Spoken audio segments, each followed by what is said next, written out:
Hello, hello. Welcome to my channel. My name is Emmie from Emmie Evolving. If this is your first time joining me, thank you for finding me. If this is not your first time, thank you for coming back. So, this is going to be a very interesting read. So, I'm doing a reading for Pisces, Sun, Moon, Rising, and Venus. Also for your cross watchers. Also for those of us who find ourselves on this channel without any Piscean anything. You're probably an empath and you're probably needing messages from your soul. Okay. The messages have been coming in real thick and real heavy for quite a few days now. Okay. Quite a few days. This is a period of tremendous empowerment if you'll allow it to be. If you will allow it to be.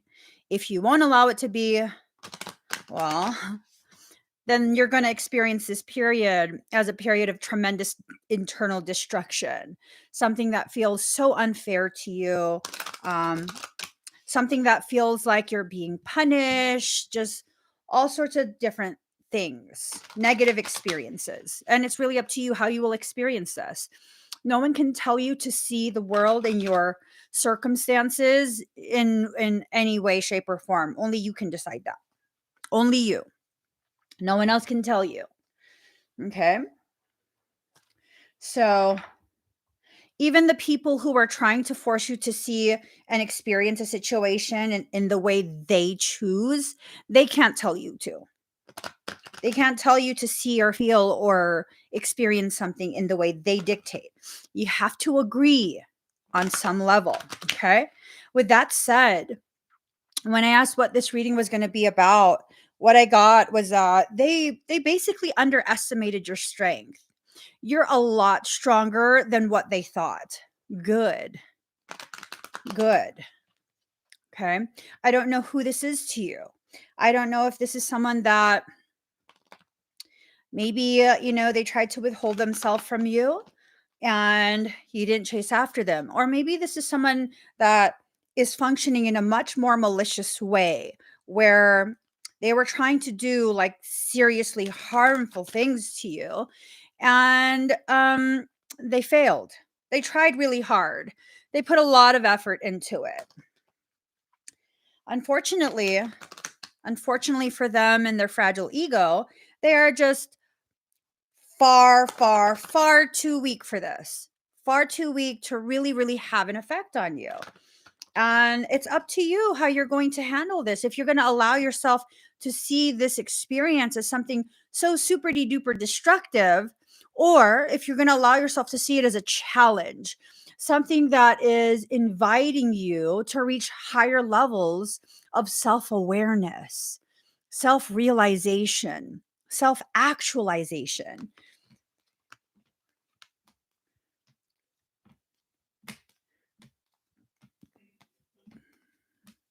All right. So,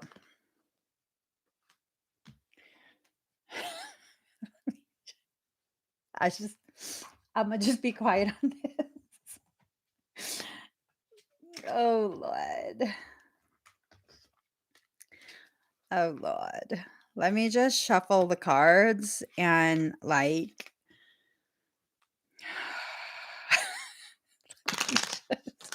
shuffle the cards.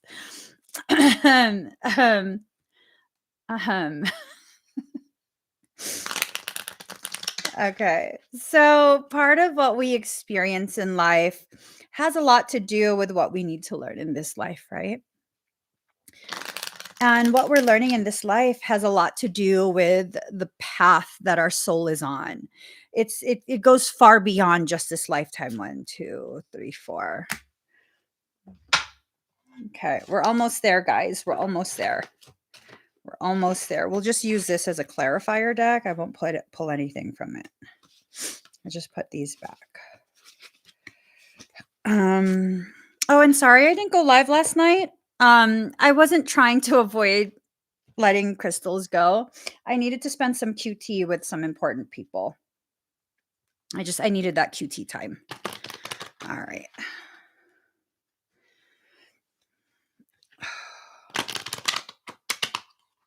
Okay. We're almost there, you guys.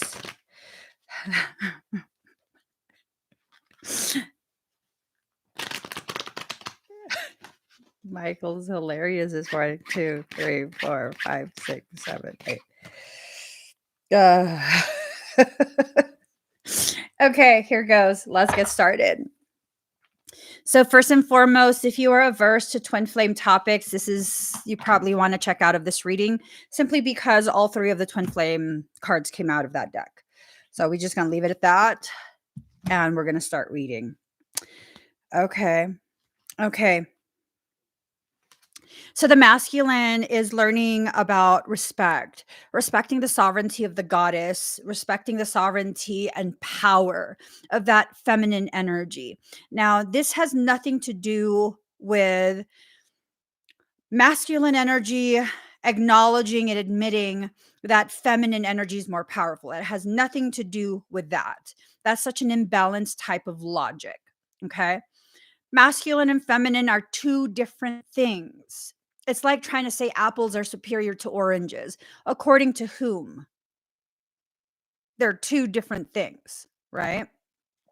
So we have to put that out there first and foremost. With a masculine aspect, this could be a masculine female. This could be like your masculine parts, because you have both masculine and feminine within you. You have both energies. That's how you become a whole being. So with that, this masculine is learning something, learning quite a bit. Like it finally is beginning to understand it cannot control the feminine. It cannot force the feminine to do anything that the feminine does not feel is aligned. This might have to do with, thinking that they could get you under their charms and that you'll agree to whatever they say. Hmm. That's just cracks me up. I'm so sorry. I'm trying to drink down. I'm trying to drink.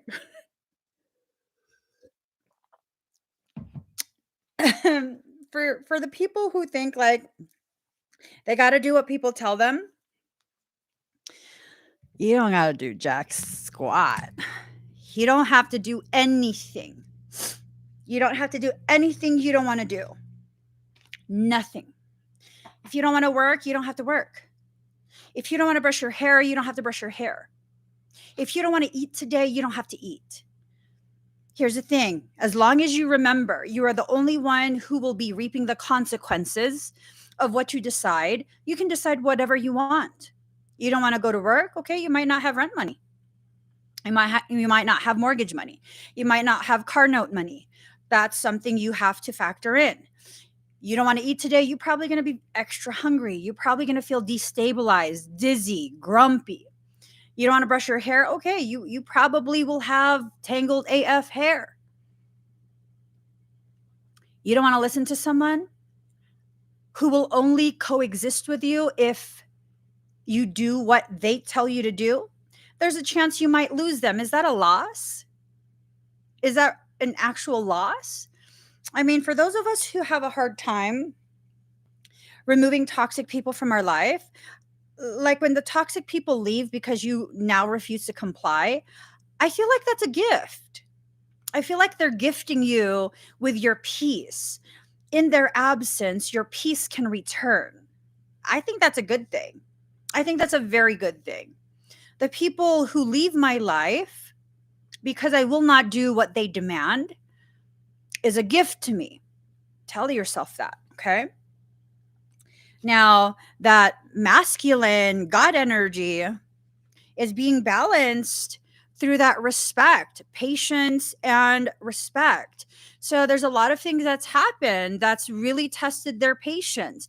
Or maybe it's you. Maybe you're the masculine one. Maybe your patience has been tested tremendously because you thought things should go a different way. You had a different expectation because you feel that you deserve something that they don't understand you deserve yet. Whatever it is, You're learning patience. You're learning to respect. Part of respecting someone is having patience with them while they're in their process. And sometimes the process will take, a day. Sometimes the process will take several years. We really don't get a say in how long it will take for someone to process whatever it is they're needing to process. Remembrance. So there's a remembering of your proper place in their life. There's a remembering of their proper place in your life. Let me clarify. Proper place in your life might be absent. They might need to be absent from your life and your journey, and that's their proper place. It's not going to help you any to try and take ownership of another person. It's just not. It's not. When you're dealing with twin flame stuff, it has a lot to do with reciprocity and reflection, projections, internalizations. That means if you are trying to take ownership of someone else, they are probably going to refuse that and further take ownership of themselves. If you are willing to let them go freely and work on yourself, they probably will begin working on themselves. And in that, you both will begin to understand each other's proper place in each other's life. So there's a rebirth that's occurring. This rebirth might have to do with finally understanding what took place between the two of you. If you need to understand what took place between the two of you and you're not understanding, stop trying to understand what they're going through. That is a projection. You need to begin trying to understand how this circumstance, situation, whatever situationship, I don't know, however that affected you. Because really the only thing you can control is yourself, right? So what do you need to figure out the most? Yourself, not someone else. So, we not surprised. We not surprised, these cards. Let's see what's here.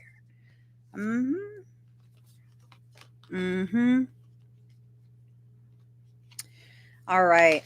You're being positioned so beautifully. Like so ridiculously beautifully. Card number 5, heart chakra, unfurling back to love. So this tells me that there was something that occurred between the two of you that really, really caused a major, major rift. This caused you to kind of recoil back from them, like, no, you don't get to be a part of my life. Or maybe they did this to you, where they refused to allow you to be a part of their life because it was too much. They were overwhelmed, or you were overwhelmed. The connectivity was too much. The expectation associated with that connectivity became something that felt obligatory, and you just didn't want to deal with it, or they didn't want to deal with it. It was too much. It don't matter if neither of you wanted to deal with it then. At some point, it needs to be dealt with, either on your own terms, at your own time, all by yourself, or together as a pair. And this pair needing to kind of see things. And when I say see things, I'm talking about the reality of what the pairing is about. Most commonly, people think these pairings are nothing more than sexual encounters. Like, oh no, that's not what I think, Emmie. It's just like, it's bomb. Yeah, no. Has nothing to do with sex. It has nothing to do with sex. As human beings, we are conditioned, programmed to assume and wholeheartedly believe connectivity is all about physical connection. Has nothing to do with that. Nothing. If that's all that matters for you to be connected to someone, I mean, have you been intimate with your best friend? Have you? Are you highly connected and aligned with a business partner? Y'all doing the dirty too? You highly and deeply connect with someone at a crystal shop because y'all vibing off something? Do y'all need to go to a hotel room and do the dirty? Okay. So we have to remove that like lower level physical connection aspect that we keep being told that's what it's supposed to be. We keep being told we need to be married to our twin. Okay. Do you understand that a marriage contract does not make a marriage? Do you get that? Like if it's truly a marriage contract is just a formality. It's just a formality. It really, really is. I'm actually someone who doesn't really believe. I'm married, by the way. I don't believe in marriage. I believe you either want to be with a person or you don't. And I'm married because I want to be able to be claimed on my husband's taxes. Like, let me clarify. I didn't marry my husband out of obligation. I went through the official marriage thing simply because this is how we truly reap the benefits of our choice to live together forever. Okay? I was going to stick around whether or not there was a marriage thing. I personally feel like I don't need anyone else's permission or recognition to choose to devote my entire life to a specific person. I believe in monogamy.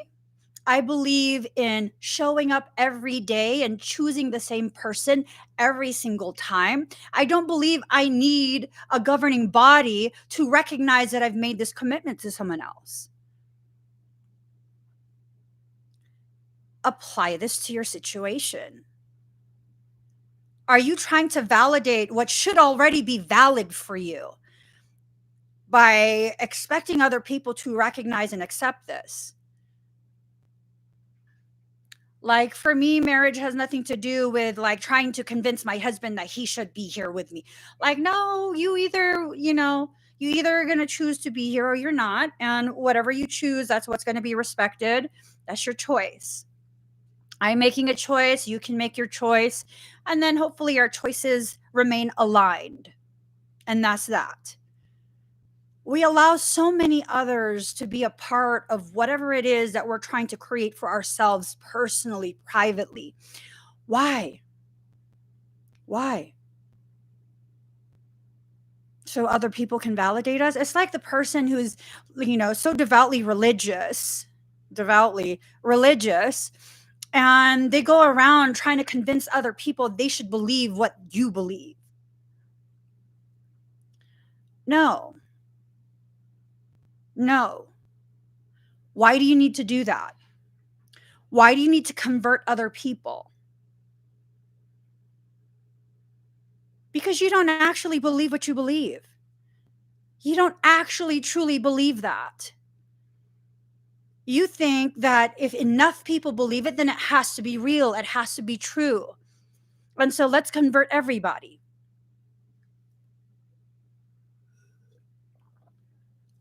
I once read this thing where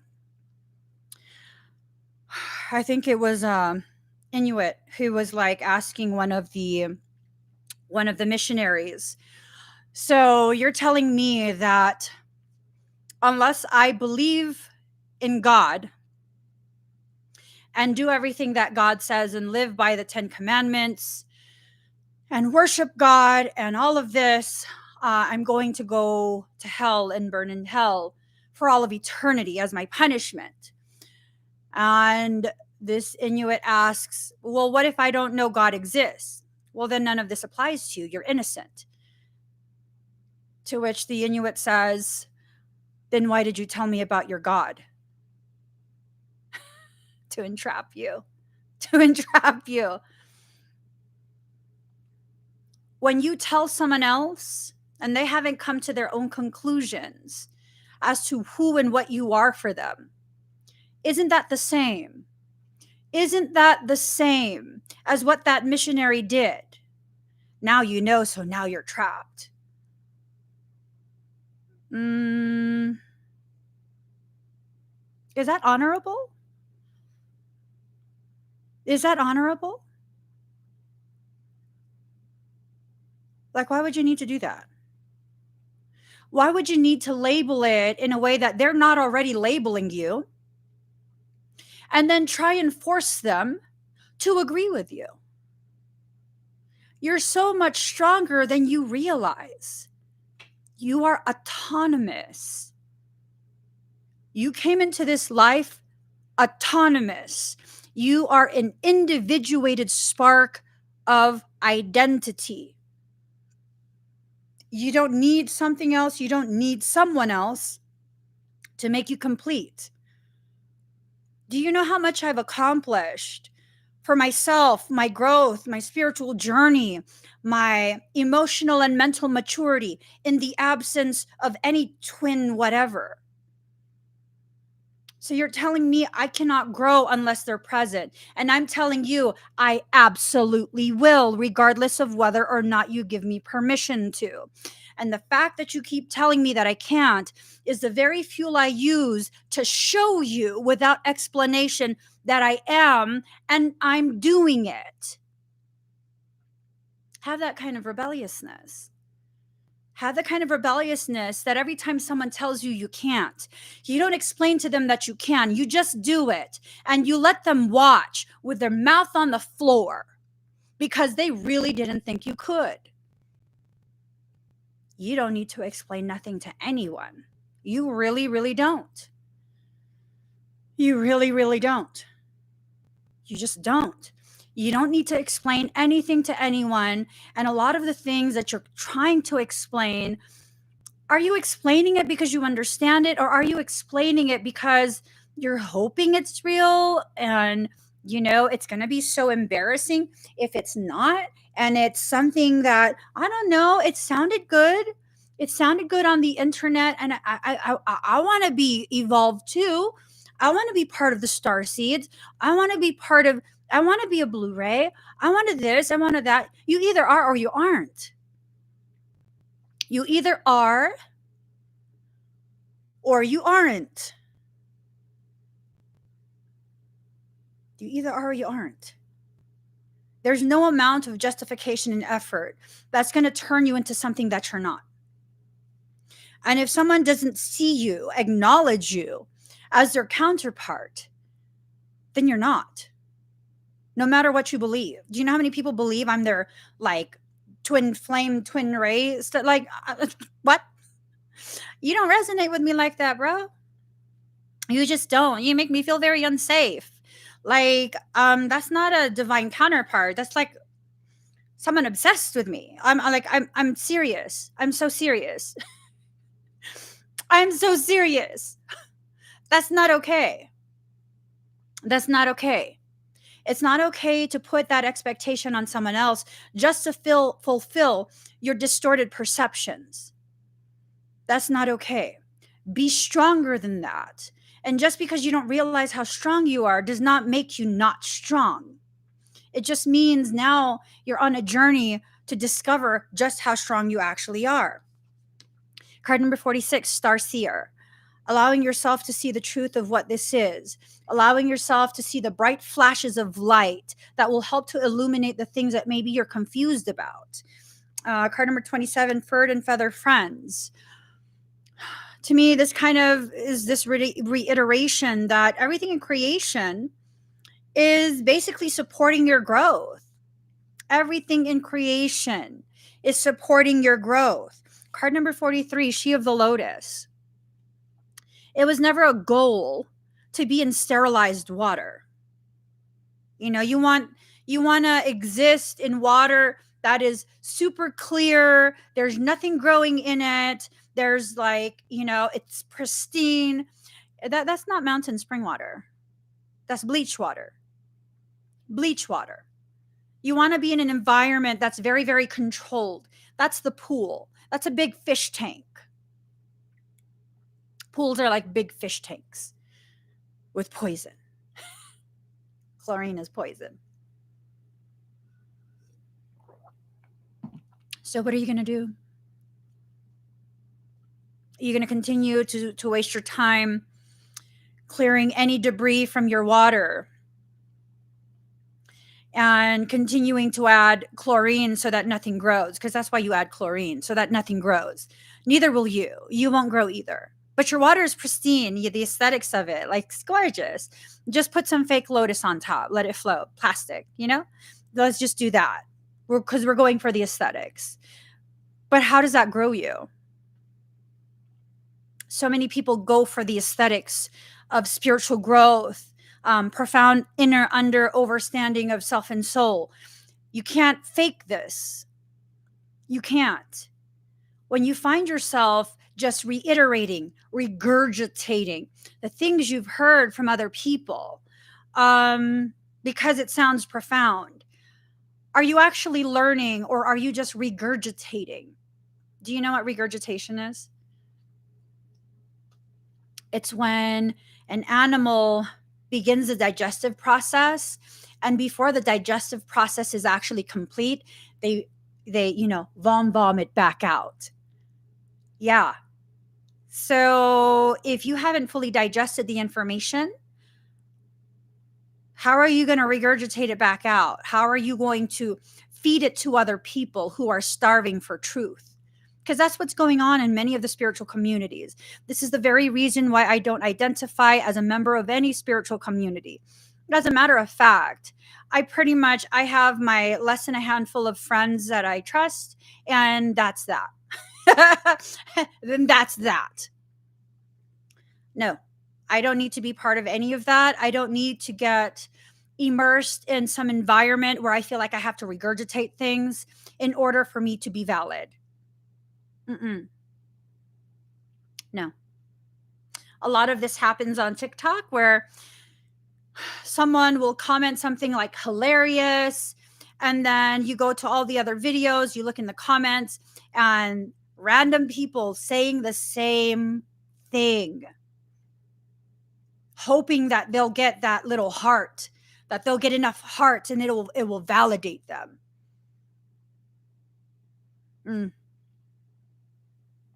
No. Is it your goal to become viral? You know what a virus is? It's foreign code that's infiltrated an organic being. It's injecting its manipulated code and coercing this being, sovereign being, to replicate it. Yeah. It's hijacking the code, cellular code of an organic being. Is that all you want to be? A hijacker? You want people to replicate something that comes from you, something you maybe don't even understand? There's no strength in that. That goes back to this logic of I'm not powerful unless it's in numbers. See, one of the things that people saw about me that was so different ever since, gosh, high school, I don't care about numbers. I don't care about numbers. I don't have that mob mentality. I think for myself. If I don't like you, that's my own thought. You want to get in a fist fight with me? I don't need all my friends. It's me and you. I don't give a shit how many friends you have with you. If we're going to do this, we're going to do this. Nope. And people be like, oh, you're just so ballsy. I'm just not afraid. I'm not afraid. I don't care how many people you have with you. I don't need none of that. When was the last time you found the courage to just be on your own, stand your own ground, think for yourself? When was the last time? Have you ever? And if you've never, maybe it's time to go beyond the mind. The mind is so limited. It is so limited. When you use the mind to try and understand the complex simplicity of spiritual, energetic, etheric truths, you're going to come to a screeching halt every time. It's not going to make sense. It's just not going to make sense. And then you're going to think that you're crazy. If I allowed what was what was being popularly shared years ago to define me, I would not be sitting in front of you right now. I wouldn't. I wouldn't, because I would think that I was crazy. I would think that I made up all of this stuff. I wouldn't even harness any of my abilities, because according to what is being shared right now, you can only access harmonic universe 1 frequencies. That's so limited. That is so limited. I was looking for an energetic system, a modality that I could learn from someone else, because I felt like I needed to help the world. Because I have this intrinsic knowing that I'm here to help people heal themselves.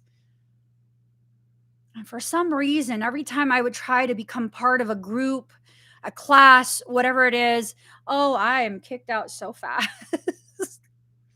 I'm asked not to come back because my energy is disruptive, and it'll be disruptive. Why?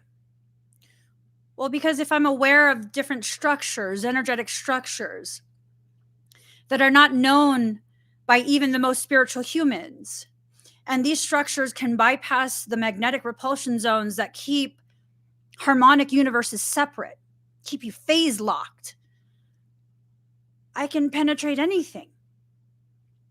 And until I learn how to control that, it will be disruptive. It will absolutely be disruptive. Is it because I'm a bad person? No, it's because I kept trying to fit into whatever mold I thought I was supposed to fit into.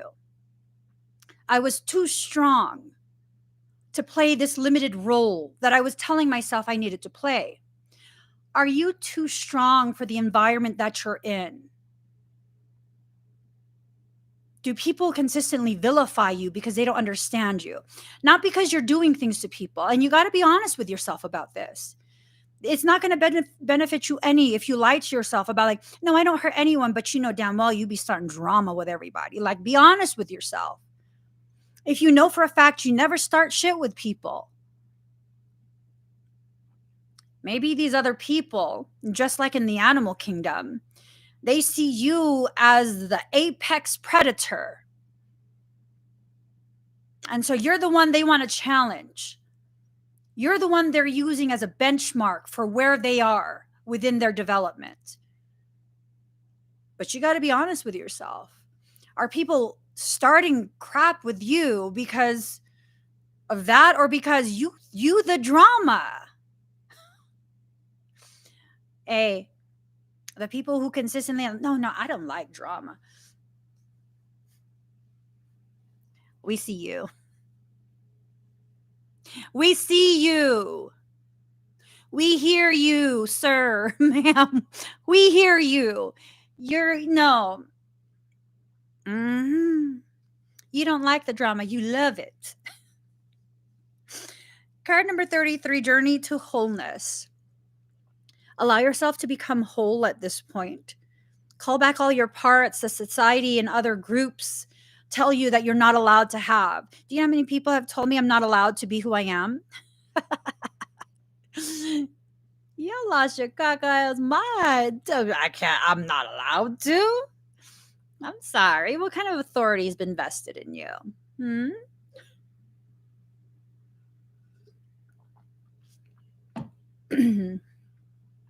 It's perfectly fine. Let people be who they are. They can keep being that in your absence. I say let people be who you are, and then I hear someone like, you're telling me to let them keep doing this shit to me? Like, why are you sticking around? When people consistently try and test you, why are you sticking around? So you can prove to them? Well, then that's a mutually beneficial situation. They have a distorted need, you have a distorted need, y'all can be distorted together. When you grow out of that, leave it behind. Oh no, but I need to tell them. I mean, okay, well, good. Play along with them. Go ahead. You two go ahead. I'm not going to be there. I don't want to hear your shit either. Don't vent to me. None of that. And sometimes you got to be that friend. You got to be that person in their life where like you just sick and tired of hearing that shit. Like, don't vent to me about that shit. You keep liking it, so just don't vent to me about it. I don't think you're a victim. Don't vent to me about it. Yep. Oh, that's messed up, Emmie. Yeah, it's messed up that you're enabling their crippling sense of victimhood. I have a different perception. I have a very different perception. I will not enable your victimhood. And if that's what you need from a friend, I can't be that friend for you. Mm-hmm. It's okay for me to have that stance. It's okay for you to have that stance. It's Thai tea with coconut milk. So card number 34, life force energy.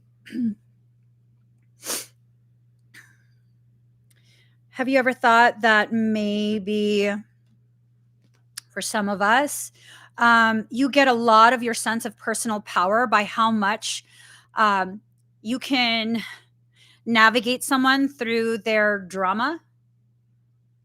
And if that's the case and that's how you identify with your power, then there's a potentiality that you hang around these people who have so much drama because it feeds you. And if it feeds you, it's time to really consider exploring whether you're an energy vampire or not. Some of us are unrecognized energy vampires. We don't recognize this. We just don't. If you're the type of Piscean and empath who consistently needs to be needed, and so you'll overgive, over accommodate, so that you can secure your place in their life. And be honest with yourself, this doesn't make you a bad person. It's manipulative. It is. But are you intentionally trying to be manipulative? Because if you don't know that these behaviors are manipulative and you think you're just being a good person, then that doesn't make you a bad person. That makes you someone who needs to further explore these trauma responses. I say this as someone who has done that for such a long time. I no longer do that. Why? Because I called myself out. I asked myself, why do these certain types of situations continue to happen? I cannot sit here and say everyone just uses me, because I have certain people in my life who don't want anything from me. They just want to be a part of my life. And that's it. So that thought, that statement of everyone's just a user. No. If everyone isn't just a user, then why do so many people do this to me? Oh, because I create that situation. I have a trauma response that makes me feel like if I don't overgive and create some sort of dependency on me, then you're going to reject me. I'm not going to be enough. You're going to reject me, and then I'll have no one. Be honest with yourself if you feel this way. You don't have to say it in the comments. There's no need for you to make this public declaration of how you're a bad person because you do. You're not a bad person. It's this erroneous belief that you're a bad person if this, that continues to make you exist with trauma responses. Do you know how powerful it is to finally identify as a good person that's trying to heal through all of these things that life has taught you, all of these painful situations? You know how powerful that is? Have you allowed yourself to recognize that you're in the process of healing? And in that process of healing, there might be things that are painful. You might try and avoid things. You might try and initiate certain types of connections to kind of soothe you as you're going through this healing process. Like, why are you a bad person just because you're in the process of healing what someone else did to you? How is that a bad person? Now, if you're using what someone else did to you as an excuse for you to be hurtful in the same way to someone else, that's some badass behavior. Does that mean you're a bad person? No. That means you've learned bad shit and you need to unlearn it right now. Stop identifying as what the oppressors are telling you to identify as. Just stop. You don't need someone else's permission to decide you no longer want to participate in that. You really, really don't. See, one of the most powerful things you can do for your life is think for yourself. And let me be the first to say that includes you deciding for yourself, fuck Emmie, she's just too much. Good. Decide for yourself. You not vibing with me? Good. Decide something about that. Don't just keep showing up. Decide to be somewhere else and not waste your time. That's part of your sovereignty. Good. Decide for yourself. That's, to me, that's not a loss. That's a massive gain because I played some part in you deciding something for yourself. That's an honor to me. Even with your absence, that honors me. That's how I see it. No one takes my power from me but me. It doesn't matter if it's only one person watching me or no one at all. It doesn't matter if society decides to cancel me. It doesn't cancel my existence. It just doesn't. I'm going to keep existing. I'm going to keep being who I am. Someone who has the space to grow and shift and learn and continue to be a new expression of myself with everything that I experience. Every new situation, I will grow and ripen even more. And there will be the people who, they need me to stay the same because I'm easily accessible being the same. And they'll tell me that I've changed. And I'll tell them, thank you for noticing. Thank you for noticing. I worked really hard. And thank you for recognizing the differences in me. And I understand that comes from a place of disappointment because now you can't access me the way you used to. But thank you for noticing. It means a lot. It means a lot. And to live with that level of sovereignty, how powerful. How powerful.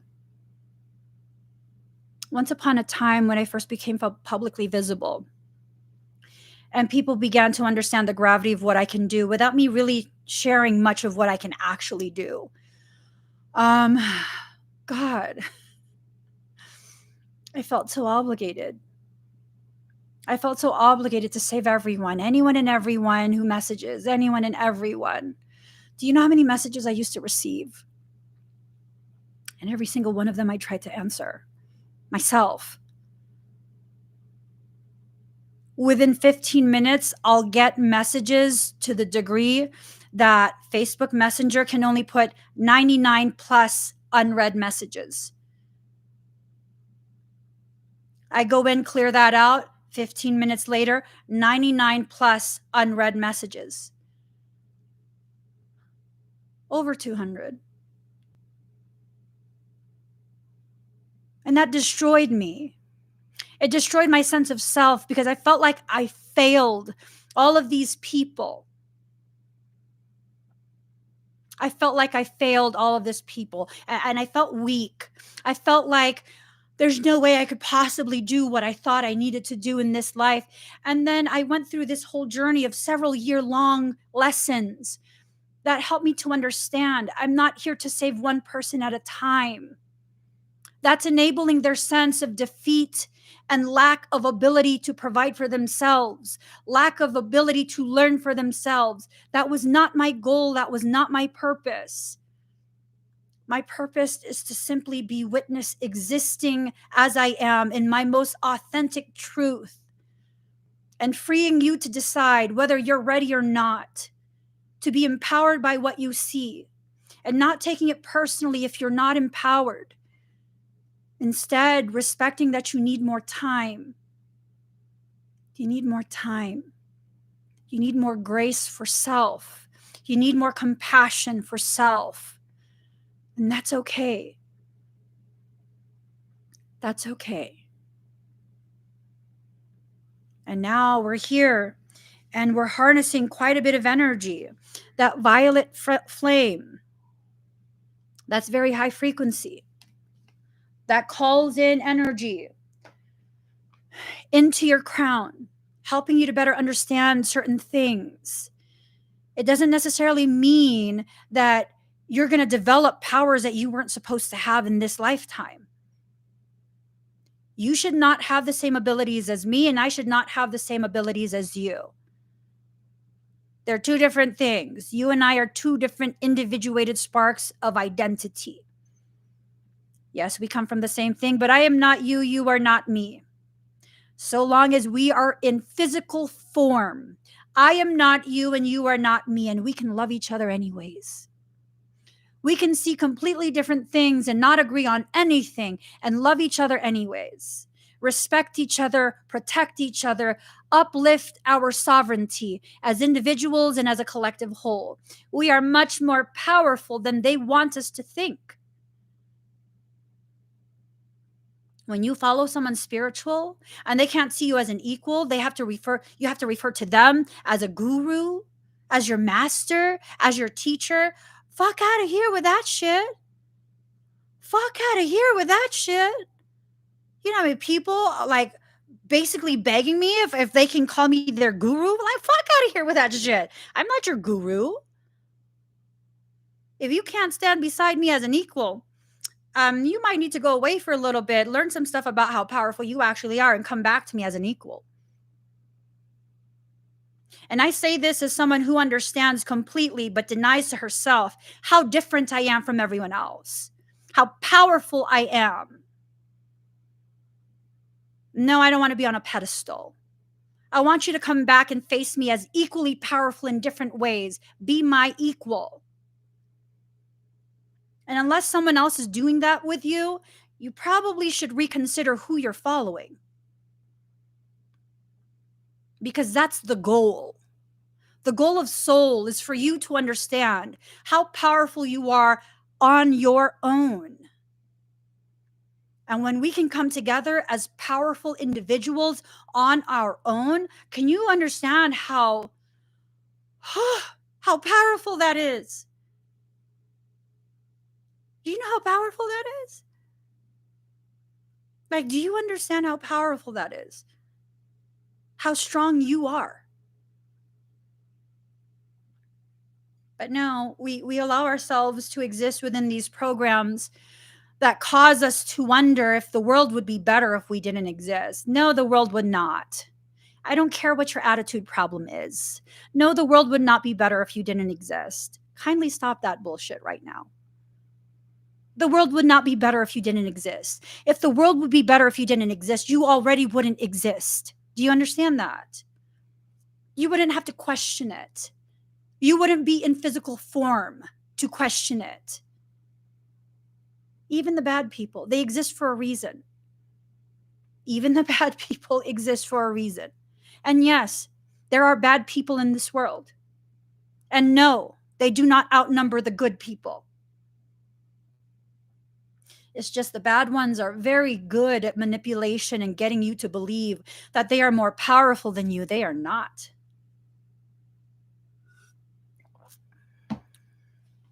The truly powerful don't have to convince you of anything. Can you look at me and see, without me explaining to you how powerful I am? Do you look at me and see like, ooh, this girl, I don't know what it is about her, but like, damn, she be booming some shit. Is that an act I have to play? No. I'm just being me, and I'm just speaking freely. You know how easy that is? You want to be powerful too? Be you and speak freely. But what if I'm wrong? Oh, but what if you're right? What if you don't need to be right? You don't need to prove that you're right. What if you just need to be heard and free people to decide for themselves how they will receive what you are saying? Am I telling you what to believe? Or am I sharing with you what I believe? And in seeing that someone else can believe something that's not believed by the spiritual people, that frees you to be who you are and believe what you believe. That it's okay for you to disagree. We can still coexist. It's okay for people to disagree with me. It really, really is. It's okay for people to have negative opinions of me. It really, really is. What's not okay is being disrespectful. That's not okay. Be respectful in your disagreement. Stop trying to prove you are more accurate and more right. There was this video, and I'm becoming a really avid viewer of this specific guy on TikTok, and he talks about certain things that not everything resonates, but a large portion of the things he says resonates. It resonates with the truth as I know it to be for myself, looking through Akashic things. And I looked at one of the comments, one of the videos, the comments, and you have all these people like inaccurate. No, that's not what that scripture says. And how do you know he's basing what he knows off scripture? Huh? Eh? How do you know it's inaccurate? You'll have all these people like, no, that's not right according to the King James, but like, did Jesus text you? Jesus emailed you? Told you that this is what he really meant? Is that what happened? Is that why your version, your interpretation is more accurate than someone else's? Is that why? And what if I told you I have the memories of when he actually said it and I saw it come out of his mouth and I heard the words in ancient Aramaic and it wasn't translated because that was my native language at that time? Are you going to tell me you know more about one of my best friends in one of my previous lives than I do remembering it? You're going to tell me that? Oh, well, then now you're just talking crazy. Is it crazy that I remember, or is it crazy that you can't get me to believe what you believe? Which one is it? As a matter of fact, I'm sorry. Let me cut you off there because I really don't give a shit what you think. I was just humoring you. I don't really care what you answer. If I remember things, I remember things. And please, be very clear about this. Let's be very, very clear about this. When I remember things, I don't just believe it. As a matter of fact, I disbelieve for a very long time.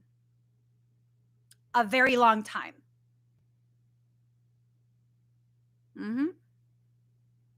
Yep. I'm saying this as a Catholic, baptized and confirmed. Got all my sacraments. Went to Catholic school pretty much my whole life. Graduated from a Catholic high school. Please. Went to church every single day as an adult. Yup. I say this as someone who was just hell-bent on entering a convent and becoming a nun. Yup. Please don't tell me about shit you don't understand. Please don't. Because then it frustrates me. And when I get frustrated, I become less patient. And when I become less patient, I'm less willing to share things that might alter your perception in the most powerful, most corrective way. And I'm not saying I know everything. I'm not saying I'm right about everything. I'm saying when I remember things about my past life, there's no room for interpretation there. I lived it. You see how that works? When you lived something, if you lived through trauma, and then you're in front of a psychologist who is trying to explain the trauma and you know, using different teachings and different logic to kind of help you understand your trauma in a way that doesn't apply. What are you talking about? You're trying to use Freud when in reality what you're experiencing is more along the lines of Dabrowski's work.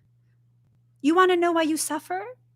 You want to know why you go through those cycles of suffering and feeling rejected by society? Look up the work of Dr. Dabrowski. Why is he not heavily known? But Freud is. Freud is a fucker. I'm just saying. I'm just saying. Positive disintegration. Dabrowski. Dabrowski. Dabrowski. Dr. Dabrowski. Look up his work, and it will very beautifully explain why your suffering and trauma has nothing to do with you being bad and everything to do with your elevation in awareness. Dr. Dabrowski. Now, his work, it wasn't designed to explain ascension mechanics, but when you are profoundly connected to the sensitivities of soul,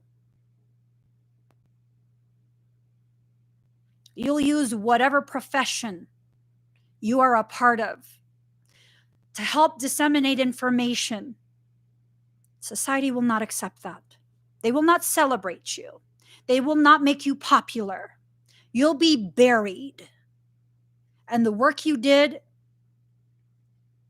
no one will know, except the ones who are ready to. Telling you, look up Dr. Dabrowski. Dr. Dabrowski. Card number 21, communication co-creation. There are many things that are being spoken into a co-created state.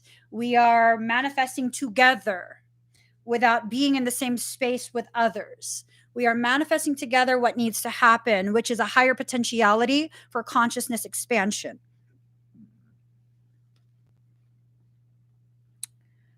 Not consciousness, awareness expansion. So you can reach higher levels of dimensional consciousness.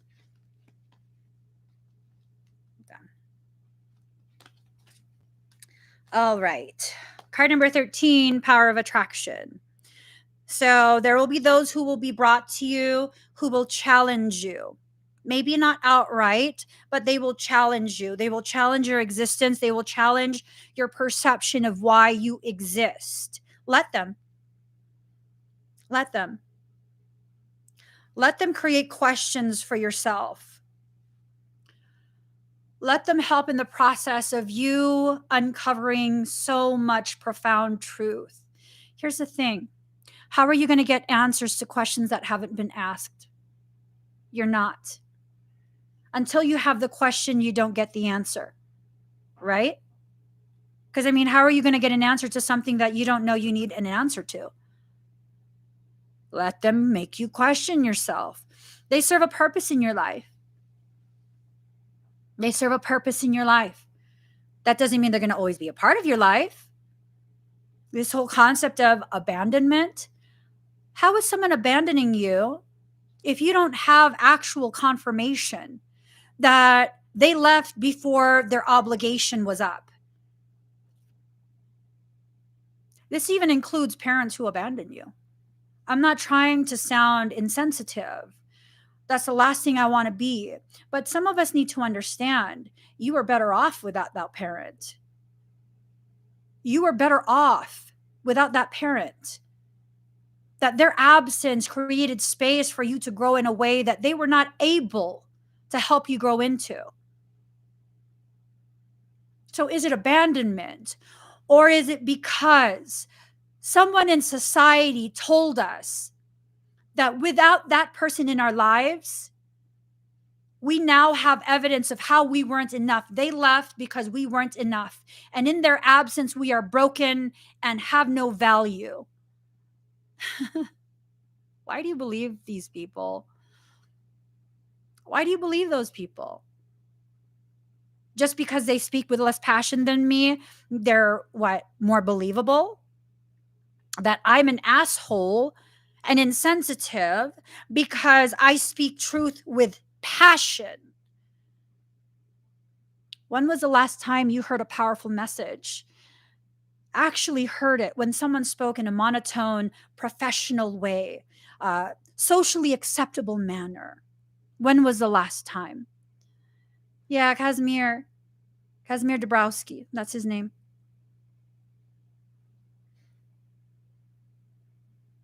When was the last time?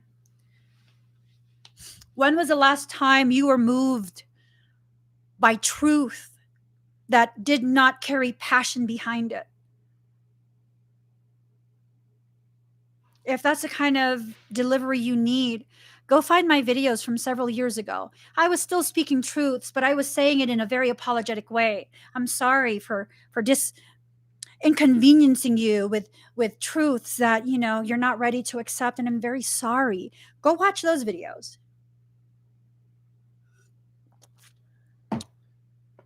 You need less bass in my voice? Go watch those.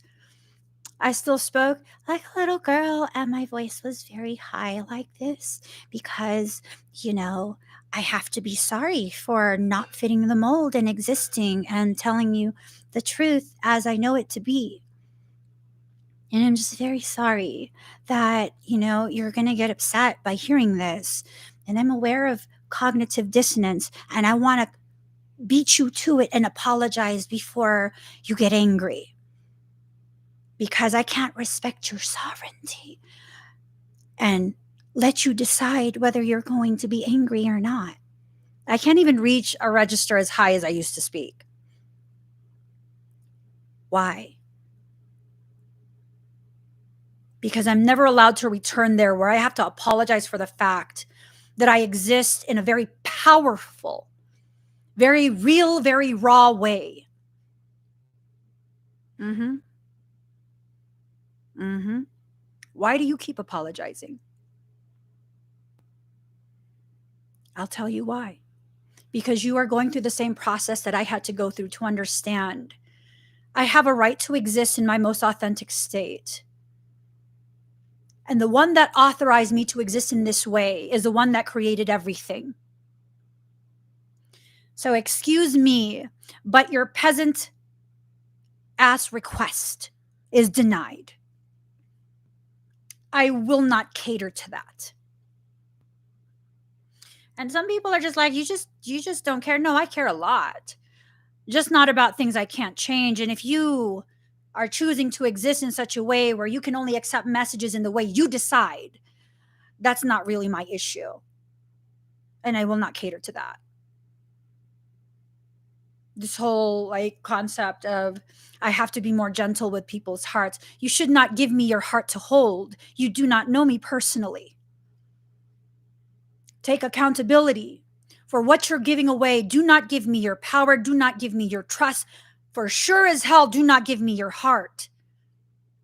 Hold all those things within your own hands and raise them up yourself. That is your job. That is your obligation to yourself. Raise yourself up. So then why do you go live, Emmie? So that you can see I did it for myself. So you can see you don't have to be apologetic for being a badass motherfucker. Does that mean I never cry? Does that mean I'm always in control? Does that mean I don't feel anything? No, it means I'm powerful because of all those things. And that I can experience a level, a depth of vulnerability publicly. How powerful is that? And I used to think that was weak. I used to think that was evidence of my weakness and my flaws. And people will think I'm emotional and crazy. What's crazy to me is people want to reach higher levels of dimensional consciousness, expansion of awareness, and actually really believe that it won't increase your sensitivity. That's just, stop. Who told you that shit? Who told you that? The people who haven't reached that level of consciousness, they're just telling you they have. They're just telling you they have. And you can feel it. You can feel it. There's something. You don't know what it is, but there's something that's just not. Am I just being a B word? Am I just. No, you're not. You're not being a B word. You're not being an A word. You're not being any of that. You are feeling the misconnections, the disconnections and misalignment. You are feeling it. Their words do not match their energy. I knew someone who I have a God complex, and I can say that because they publicly said that they're God.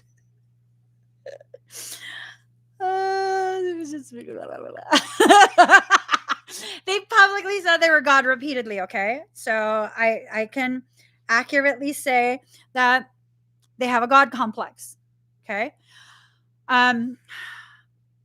They talk about topics that really will like lure people who don't really know any better. You know what I mean? They don't really know any better yet, and they're fascinated. And so they begin to follow and, all this and all that. That's fine. Y'all are very free to allow people, even those with a God complex, to inspire you. That's fine. No one gets to tell you how to reconnect with your divinity. Come on now. Well, here's the thing. Like,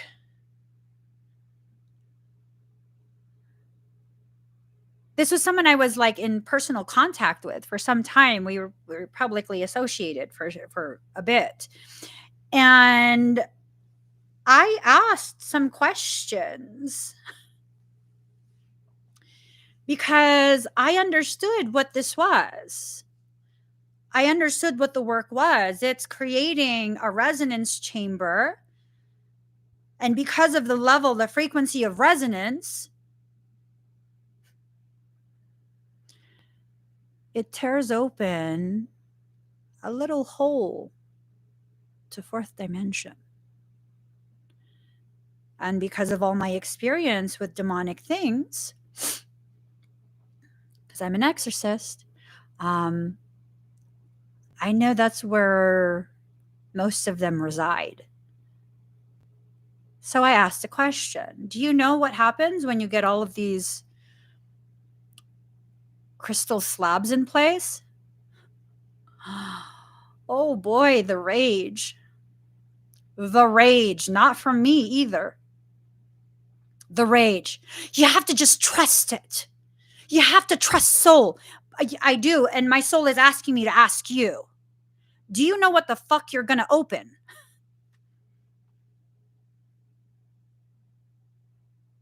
I mean, you are God after all. I assume you know, right? Because you're God. Oh, I'm sorry. Let me be more accurate. You're what exists beyond God. That's right.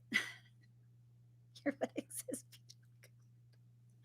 That's right. You're right. You're right. I'm not questioning if you're God or not. I'm just questioning what the fuck are you building? Do you know? Do you know? I never got an answer. I never got an answer. As a matter of fact,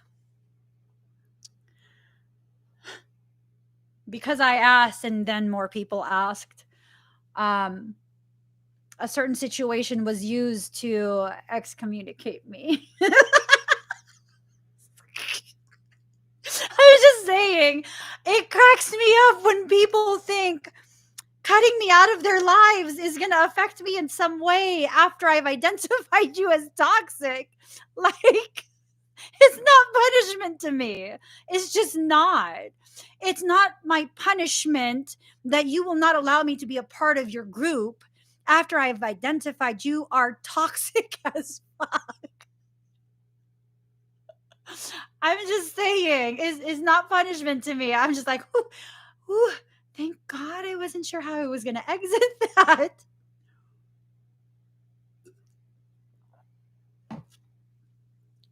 If you're not allowed to question, if you're not allowed to think for yourself, why are you listening to that person? If someone needs you to just blindly trust, like I said, don't just blindly trust me. Like, do your own stuff, assess for yourself. Like, does this feel like it makes sense to me? Does it resonate with me? Does it feel like she's telling the truth? And don't try and convince yourself that I'm telling you the truth. For all you know, I could be some like habitual liar. For real. And people might be like, oh my God, why is she saying this shit? Because you don't know me personally. You feel a resonance with me because I'm seeking the same thing you are. No, I'm not a habitual liar. I just need to make sure you don't hand over your personal power to me because you feel like you can trust me. You can trust me all you feel you do, but keep your personal power, keep your sovereignty. Don't be my follower, be my goddamn equal. Can you not feel that need?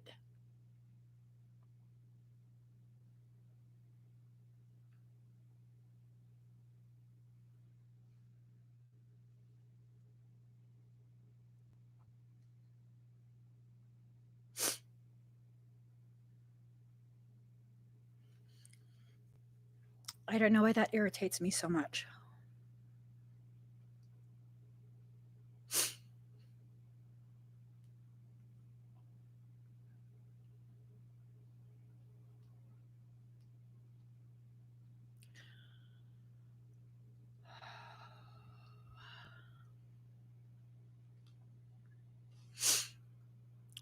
If I needed followers, I'd play by the rules and I'd have millions of followers already. I'd play the part. I'd speak with a higher register to my voice. I wouldn't say any truths. I would just tell you what you want to hear because I'm very good at knowing what people want to hear. I'm a Pisces. Pisceans are good at manipulation. I would cultivate that. I would watch all of you and see what you comment and do only that. I would play the damsel because, society loves the damsel.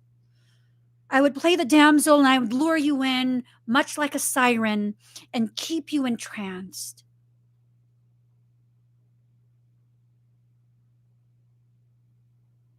I would not speak with passion. I will speak very softly and make you feel like you have to save me and protect me and you can never leave me. Fuck that shit. Fuck that shit. You know when I first became publicly visible? I did all that because I felt like I had to. Where I can only speak in a certain way. I can't speak about certain things. I have to be apologetic, speak with a soft voice. I think this live stream got taken down. One of my first live streams, by the time I was done live streaming, I had over 24,000 views. I know how to build an audience. I'm not interested in an audience.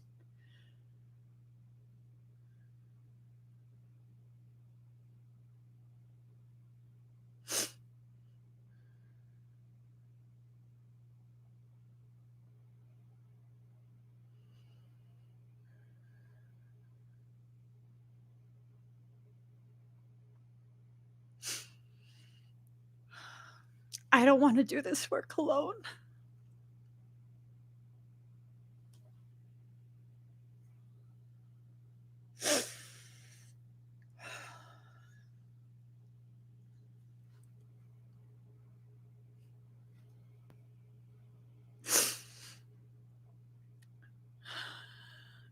I feel like a total asshole for saying that. I just don't want to do this work alone anymore. I don't. I want to know there's other people out there that are just as strong as me because I don't want to do it alone. It's my own selfish thing.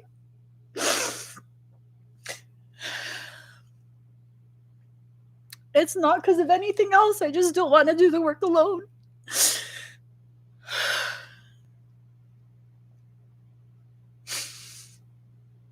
That's just the reality of it. People wonder why I sound so irritated in my live streams because I am. Like, to me, this is all common sense. My husband constantly reminds me, like, what's common sense for you is not common sense. You don't think like other people, and that's why people watch you. It's not common sense, and I get it, but I don't. I get it, but I don't. How can we be okay seeing people suffer?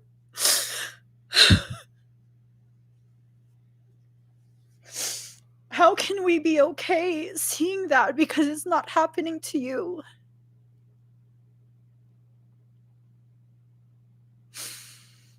I don't want to be the only person that cares about people outside of myself.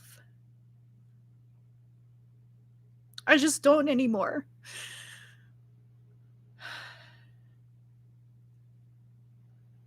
It's not that I can't do it, it's I don't want to.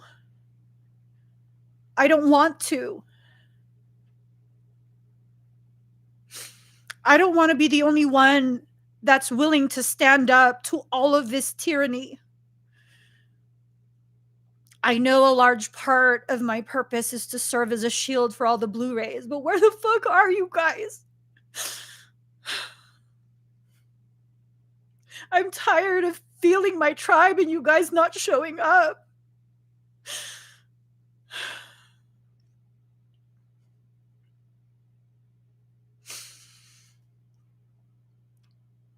It's not enough to know. You're asked to know so you can do something about it.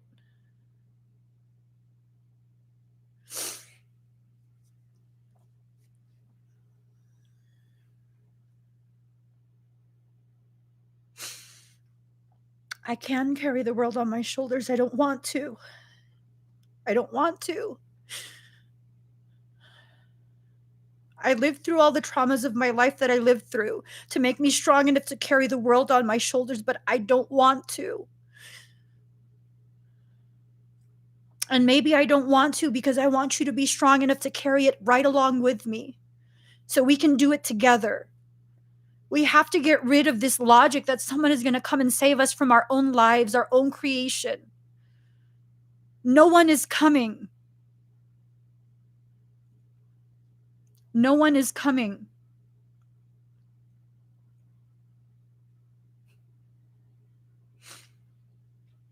All these ships have arrived. They're just outside of our atmosphere. Some have entered into the atmosphere and are cloaked.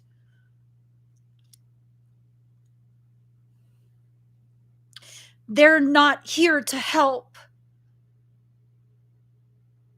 They have signed experiential contracts to simply witness. If you don't do something now, we lock in events that really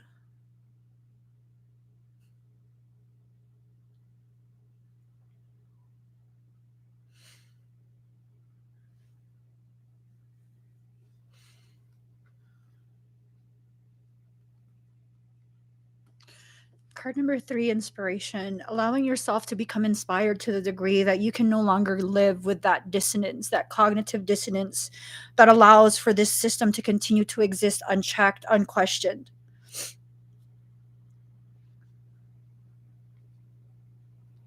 You don't notice them doing this on social media. You're not allowed to question anything.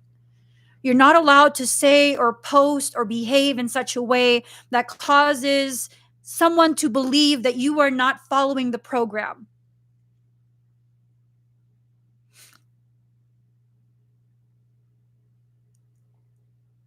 And then you are gaslit into this belief that you are the problem, that you are endangering people. What can we do to help and stop that from happening? Stop complying. Stop complying. That's it. You don't even have to get violent. You have to just stop complying.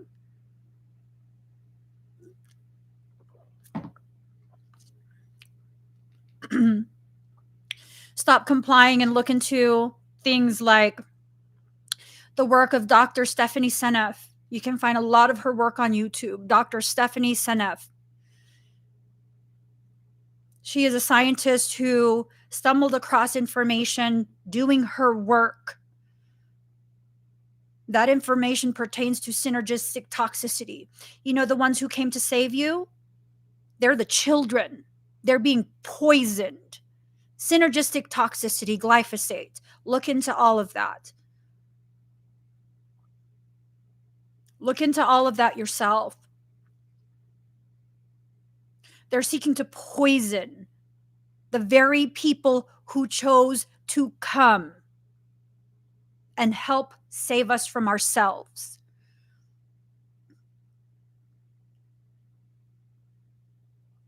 Dr. Stephanie Seneff, synergistic toxicity. That's all I'm going to say. Card number 2, inner trust. Trust yourself to know the difference between reality and what you're told is real.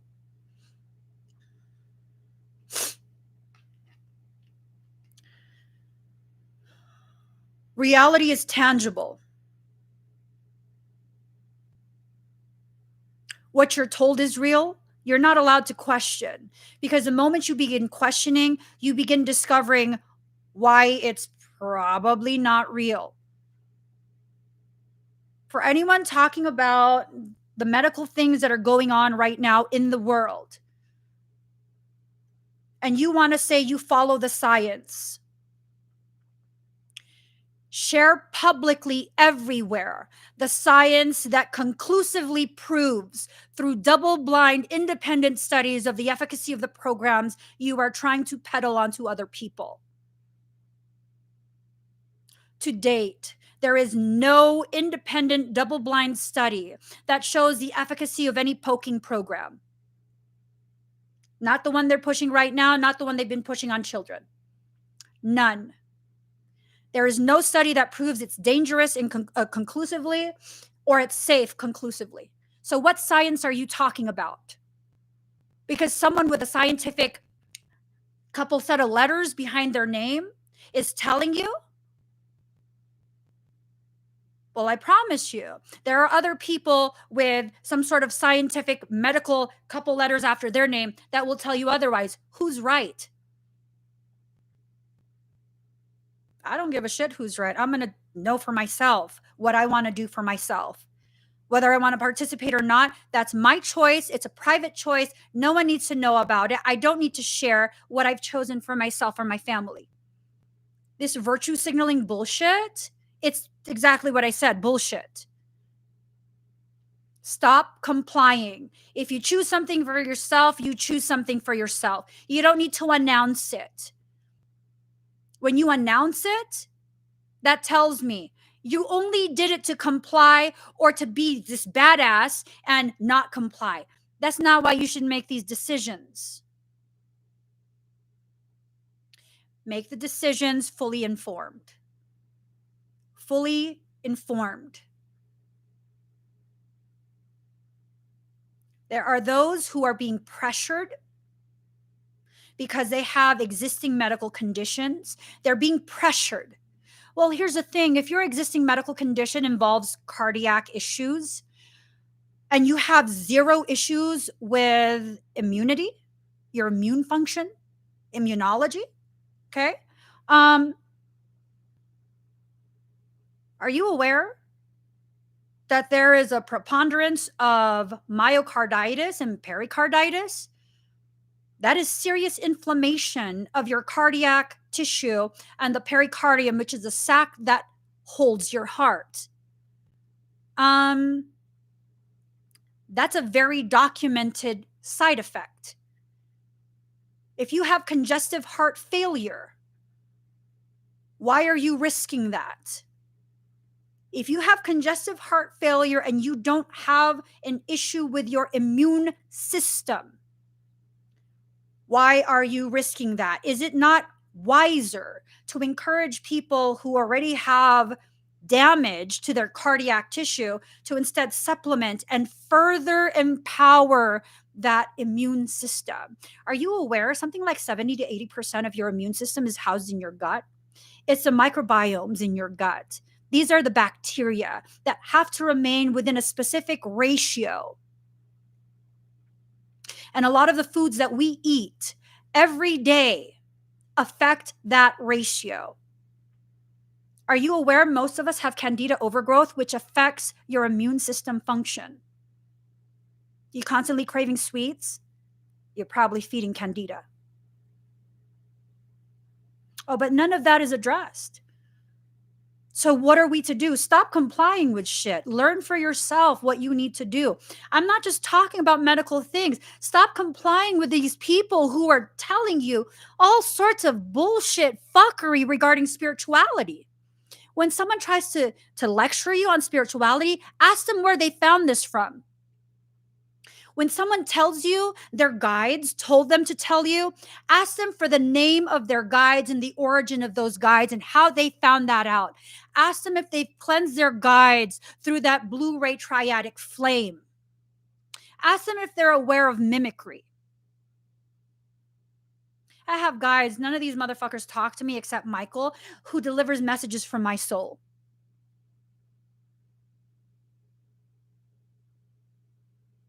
Apparently, I have quite a few guides. I also have 2 guardians that register on Carolyn Photography. I don't know, they're mute.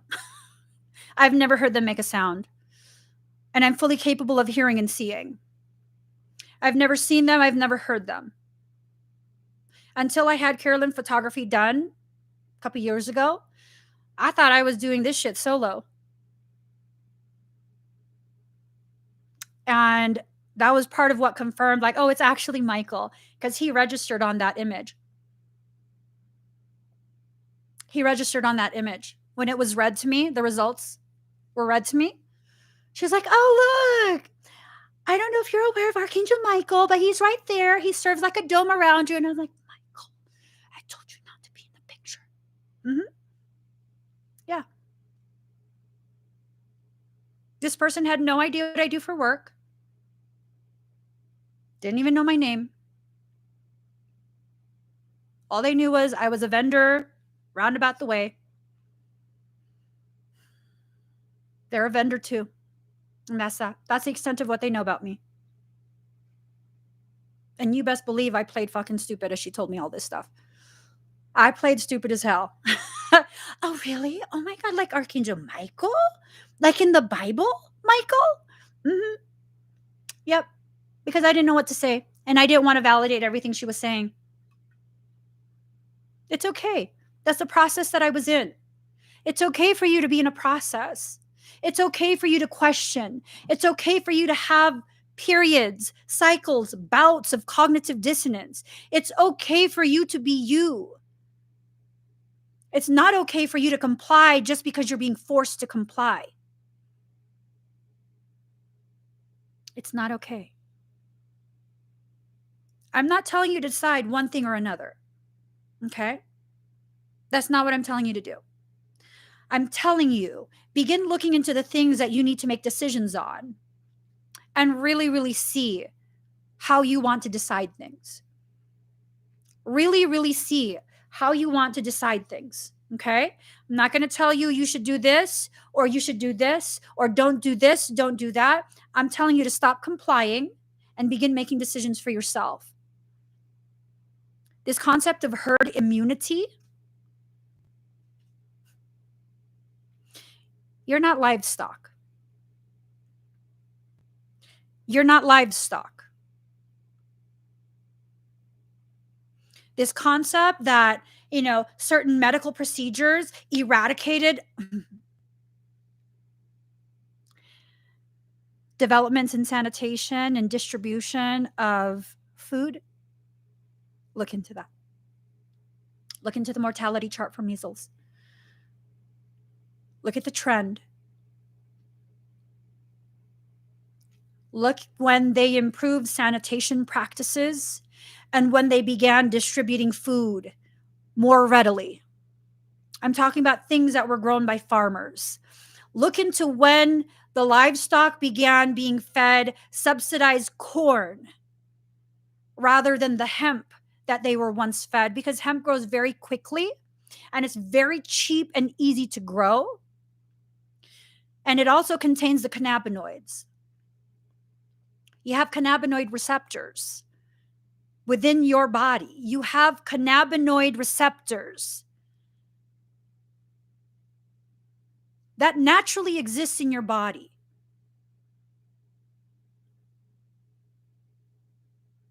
And those used to be nourished when you ate meat that was fed hemp. My kids can't eat meat that is fed corn because we're reactive to corn. I can't feed them that. I can only feed them certain brands of meat. Has to be grass-fed and grass-finished. Let that really sink in. Why did they remove hemp? Why did they make hemp illegal? Why did they villainize hemp? Why do we have cannabinoid receptors in our system?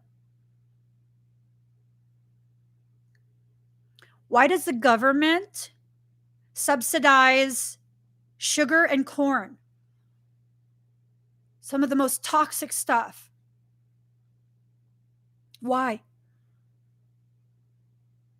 Why? Like, what is it? What's going on? Have we questioned? Like, what's going on? Yep, and soybeans. Yep. So we have a lot of people who begin to, we have a lot of males who begin to get feminized. And I'm not saying you have to play into gender roles, but I am saying that's not coincidence that we've kind of been told that soy is a very healthy replacement for certain things, and now the children are more feminized. Soy has estrogen. It affects estrogen production. Like, we've never questioned that. We've never questioned that. And then we have this thing that goes around that tells you you are bad if you eat meat. Okay, bitch, are you eating fake meat? So your logic hasn't changed. You've just allowed yourself to be programmed. And I'm not talking about the people who don't eat meat and they don't tell other people what to eat. I love those people. I love those people where they can have their own dietary preference, whatever their reason is, whether it's health, whether it's ethics, but they're not going to tell you you're a bad person. They just eat what they eat, and their life and their choices have nothing to do with you and your life. I absolutely respect that. Absolutely respect that. It's the people who, again, another form of virtue signaling. They think you're not as strong as you are. They need you to comply. And what happens if you don't? What happens if you don't comply? Nothing. Nothing. I had someone who, this guy was drama to begin with. Seriously. They were building their viewership by starting shit with all sorts of people that they could start shit with that already had established viewership. Okay. So, first and foremost, that's who they are. And then I'm not sure how I showed up on their register. Yeah. They then became aware of me and they felt it was appropriate to try and publicly crucify me for not being a vegan.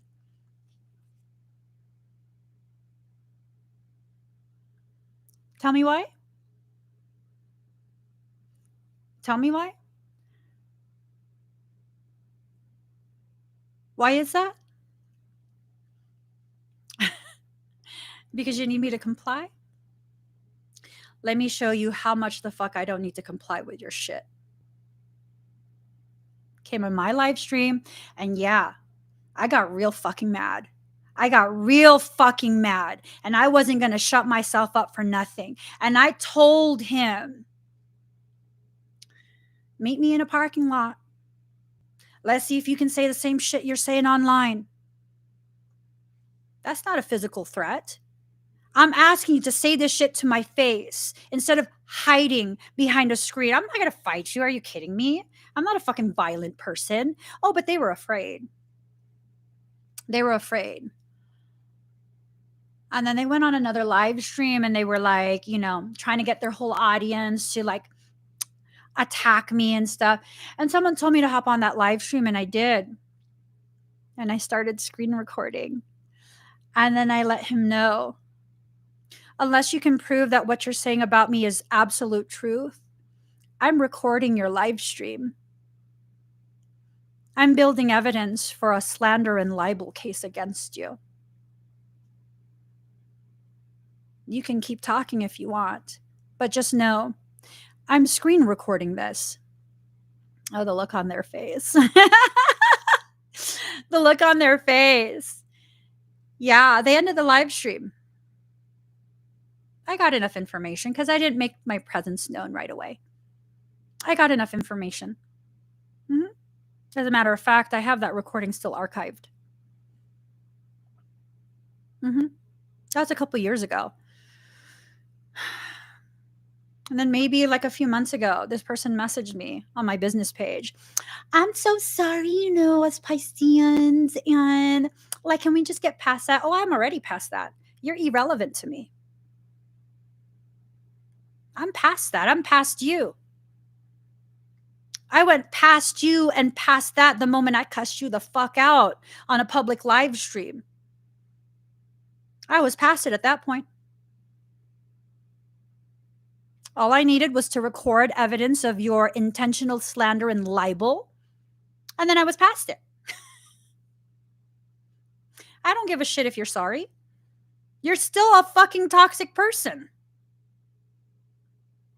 I don't need to check if your audience fell away because they got sick of your bullshit.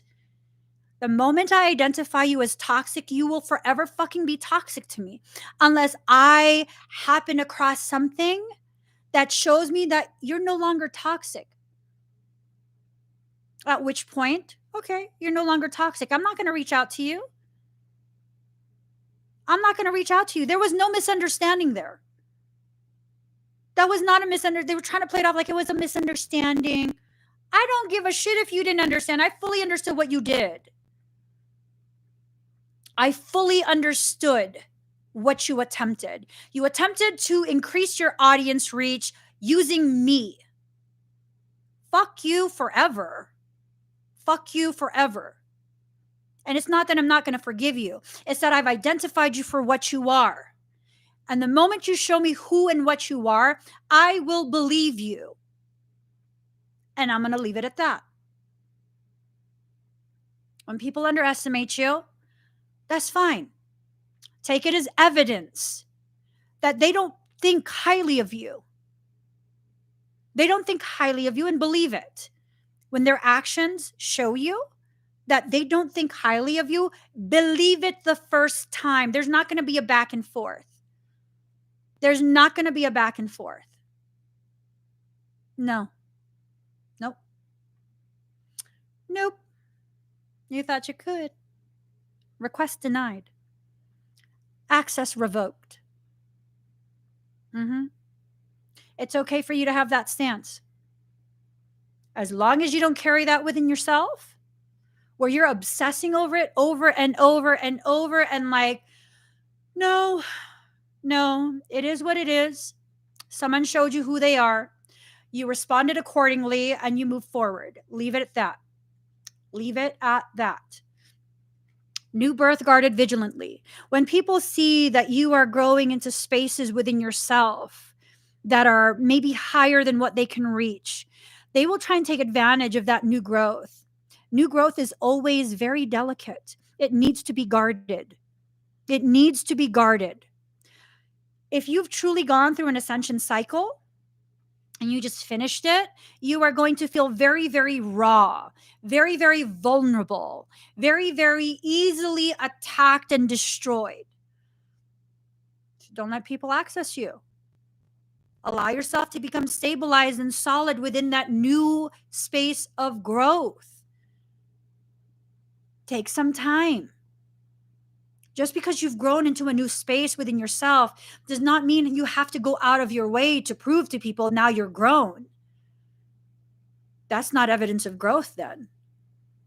That's evidence of your awareness of something changing, shifting within you. That doesn't mean you've already finished growing.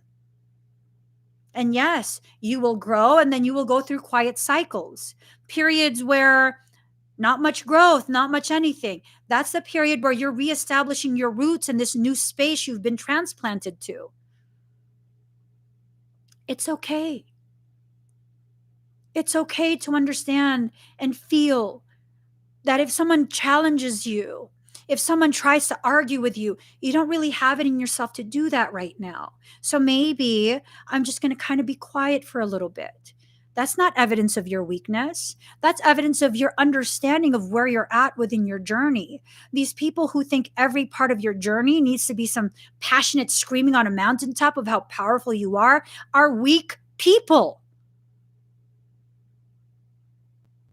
That's not the truth of the growth of soul. It's just not. Oh, I mean, you can't say that because all of us grow differently. Yeah. You understand it's just the nuances of the details of the lesson that are different, right? So you're telling me that everyone that climbs to the top of, let's say, like, I don't know, Himalayas, Kilimanjaro, whatever the fuck you want to climb up, make it something really big, something very, very challenging that people die in, that level of challenge. So you're telling me that climbing up to the summit, like you get there refreshed, you like, like I just went to the spa, I feel just so relaxed. No, are you kidding me? That's bullshit. You have a green screen behind you, you didn't climb up shit. You didn't climb up shit. The people who have done the actual climb know. They know you're going to be fucked up when you get to the top. So case in point, my brother's been sending me updates for his client who he is I'm combing my hair. He's been sending me updates for his client who he's been assisting. His client just had a huge pay-per-view fight. And, he's kind of sending me updates on how he's helping his client, right? I mean, that's par for the course, right? It's just what he does. So you're telling me when you have a huge fight, an MMA fight, you just accomplished something that's huge, huge. It's all good. Like, you're not hurting the next day. You full of shit. Anyone who's fought an MMA fight knows the next day you fucked up. You're fucked up. You're hurting. Did you actually really have that fight? Because if you did, you'd know what the protocol is. Now, does every single fight play out the same way? No. Each fight is different. But I promise you, after every single MMA fight, regardless of who wins, both are fucked up the next day and for several days after. These people who are trying to portray this aesthetic, you don't need to listen to those people. You really, really don't. Do not aspire to be nothing more than an aesthetic. So this is what happens. When you make it your goal to embody an aesthetic, eventually that aesthetic goes out of style. And then you have to chase after the next aesthetic. And if you don't chase that next aesthetic before it becomes very commonplace, then you look like a follower. It makes you look less than. It makes you look like a wannabe. So then, what is the goal? My name is Emmie. I have my own Emmie aesthetics. If you don't like it, that's fine. But I'm going to just be me. And as I change and grow, so will the aesthetic of Emmie change and grow. And that's okay with me.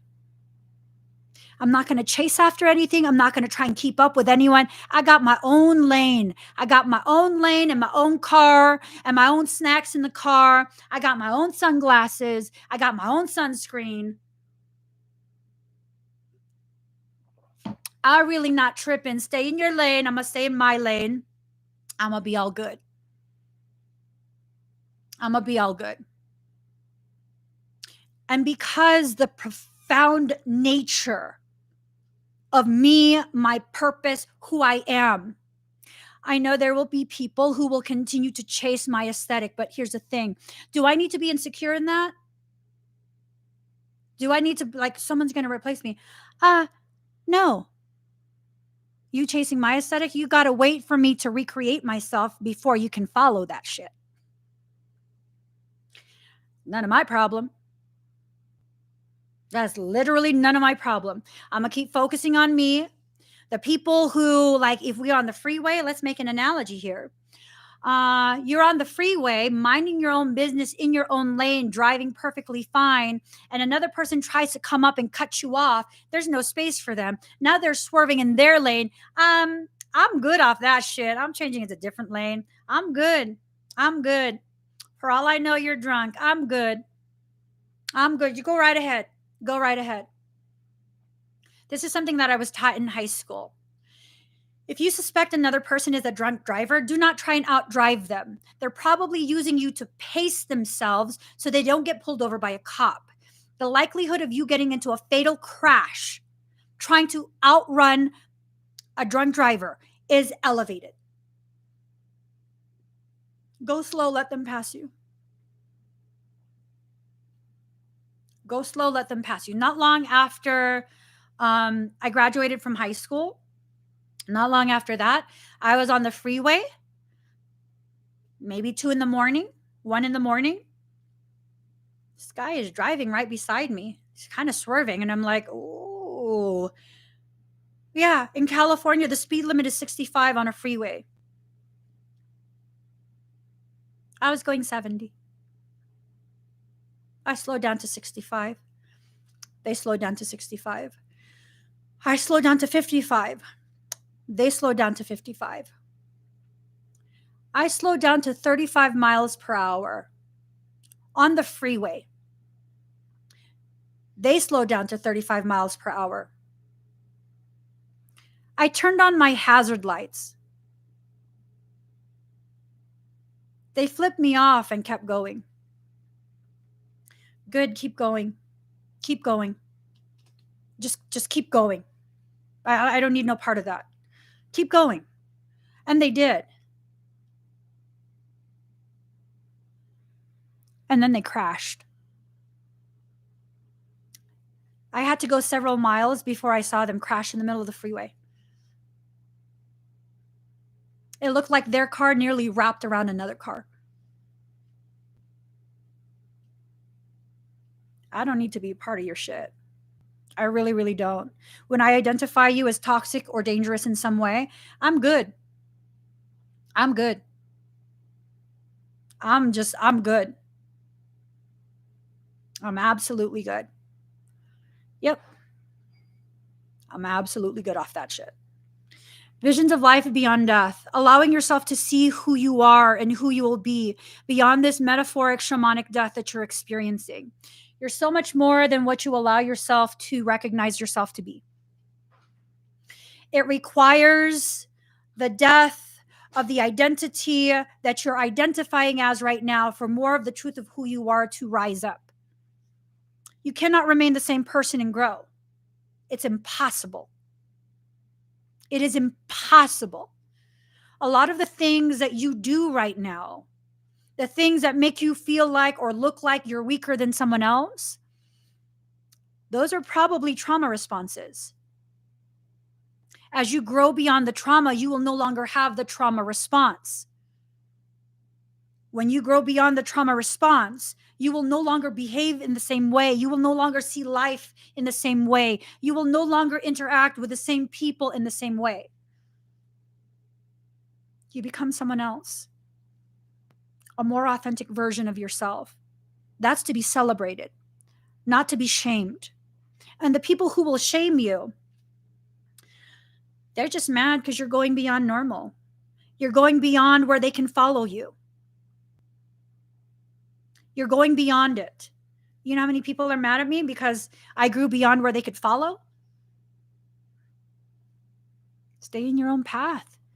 It's the equivalent of me going off-road and you being pissed off that you got a 2-wheel drive lowered vehicle. Why are you trying to go down the path that a freaking 4x4 lifted with fucking swamp tires? Like, are you kidding me? You want to be mad because I'm equipped for the road that I'm on and you're not? Ain't nobody asked you to follow. Ain't nobody asked you to follow. And see, that's what I'm encouraging you guys to do. Not follow me, but outfit your spiritual vehicles to be able to handle any terrain. To be able to handle any terrain. I can drive my spiritual vehicle in an urban setting. I could drive it in a rural setting. I could drive that shit up a fucking mountain if I want. And how did I learn this? Through my life experiences. Before, our only vehicle was two-wheel drive. We living in a snow place. Okay, well, girlfriend, you not in California no more. You can't be running California slicks. I was running California slicks. No, that's not how it works. In case you guys don't know, in California, we let our tires get so bald they look like slicks. You don't know what a slick is? It's the kind of tire you use on the quarter-mile racetrack. You do a burnout, it gets real hot and sticky, and it helps to grip the road because you're just going straight, and there's no one that's going to be coming out of nowhere. So you don't actually need the treads. Those are slicks. If you're a racer, you know. So we were running California slicks. I'm just saying, this is what Californians do. We fucking stupid like that. I love it. I love it. California, no doubt about it. California, no doubt about it. In the city of LA. Yeah, no, so slicks in the snow. Yeah, hello, ho. It was me and my husband. And the driveway to enter the parking lot was coming, and then it was passing. And I was like, step on the brake. And he's like, I've been. We went like an entire block and slid. All the other cars stopped and watched us like these crazy motherfuckers with their bald ass wheels. Yeah. In the snow. Yes. And then we thought we figured it out being in the snow a couple of seasons already. When we decided to stay in a snow region through the winter, we're like, we're just going to get some snow tires. We learned. Now we're unstoppable because we got snow tires, studded ones, right? Yeah, you still running a 2x4, ma'am? Ma'am, you still running a 2x4. Only 2 of your wheels spin. You still in danger. Yes. And when we jumped that curb in the snow on the way to the gym, my husband said, fuck that, we're going home. This is dangerous. And I was over here like, no, I want to go to the gym. It's because you gunned it. No. He's like, we're going home.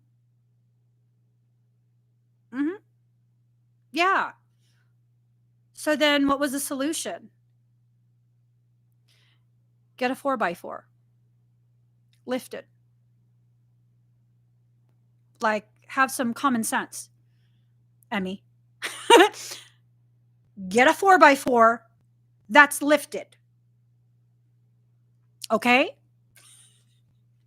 So, yeah, 4x4 truck that's lifted. With snow tires. And don't do stupid shit. Like, I'm talking to myself right now. Don't do stupid shit. Because in that 2x4,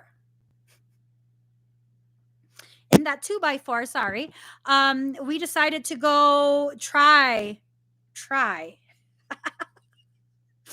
We decided to try to go into Estes Park, which is you go up a mountain. Try. Because we have snow tires. It's studded, like it grips. And right when we entered in the first incline, we slid right back down. Yeah. And I think my husband was going to try again. And I was like, no. I don't want to go anymore. Yeah, because he was going to try and force it, because heaven forbid he disappoint me. And no. I want to go home. I want to go home. I want to go where they salt the road. I don't want to go up the mountain anymore. Yeah. Okay. So be aware of what your spiritual vehicle is outfitted to travel through. Be aware. Be aware. So some people might say, like, because we got my son his first vehicle. And some people might be like, oh, that's too much. You did too much. Like, what's he gonna do at his age with that? What? With a 4MATIC? He's gonna be able to go wherever his parents go. Yeah, no, he doesn't need a 2x4. His parents always end up choosing living in fucking obscure wilderness places where you have to traverse through mountaintops and like gravel and shit, unmaintained roads. That's where his parents choose to live every time they move. So like he needs a 4MATIC. That's not negotiable. That's not negotiable. Understanding the potentialities of where your life takes you helps you to save on additional efforts that you really don't need to put into things. We could have been like, okay, let's do this a cheap way. Let's just get a 2x4. He don't really need a 2x4. Okay. And when we move again and you have to go through several miles of mud to get home or to leave home, and he decides to visit us, how the fuck is your son going to get home? Huh? How is he going to get home? We have to evac the house. Well, he's going to stay and watch the house for us? Like, no. What? Okay, so we're going to get him a 2x4 and then recognize that we fucked up by trying to be extra cheap. And then we're going to trade that in for a 4x4? How about we just get a 4x4 from the start because we know where we go? How about we are realistic about what our family needs? Like at this point, it's just, for us personally, being former Californians, 4x4 is not a luxury anymore. It's not a flex. It's like you either get 4x4, your ass is stuck. You better hope Uber or DoorDash has 4x4 when you order food in because you're about to starve at the top of a mountain. Because that's what's going to happen. I remember when we still had a 2x4 and my girlfriend lived in northern Colorado and she asked us to come over for like a week. And we thought it was all good because it was like 75, 80 degrees when we arrived. Beautiful day, no clouds. And then at 3 a.m, I woke up to utter silence that was so like, it was so quiet. It was deafening. It felt scary to me. And I looked out the window and there was like 3 feet of fucking snow. I was like, oh, we're gonna die here. We're gonna die here. Yeah. And when everyone woke up that day, I was nervous and my girlfriend's laughing at me and she goes, oh girl, you're not gonna die here. I said, why would you say that? She goes, you look like you think you're gonna die here. We have a gas fireplace. We have a gas stove. Even if the electric goes out, we're fine. I was like, okay. How much food you got? And she goes, well, that one, because my kids have special diets. And I tell my husband, we have to go to the store. She goes, girl, you're not going to make it out of that driveway. I'm like, we can do it, girl. We got to do it for our babies. It was nice seeing, our minivan like sliding everywhere.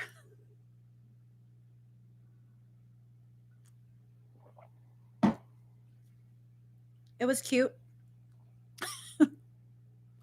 It was cute. And then my girlfriend was like, girl, have your man come back in this house. And then she's like, do you want to borrow my car? And of course, my husband is like, yeah, she fucking tell me yes. What? I don't want to inconvenience people by borrowing their car just because our car is stupid. Yeah, so that's what happened. You can't just like force your way through things. You can't.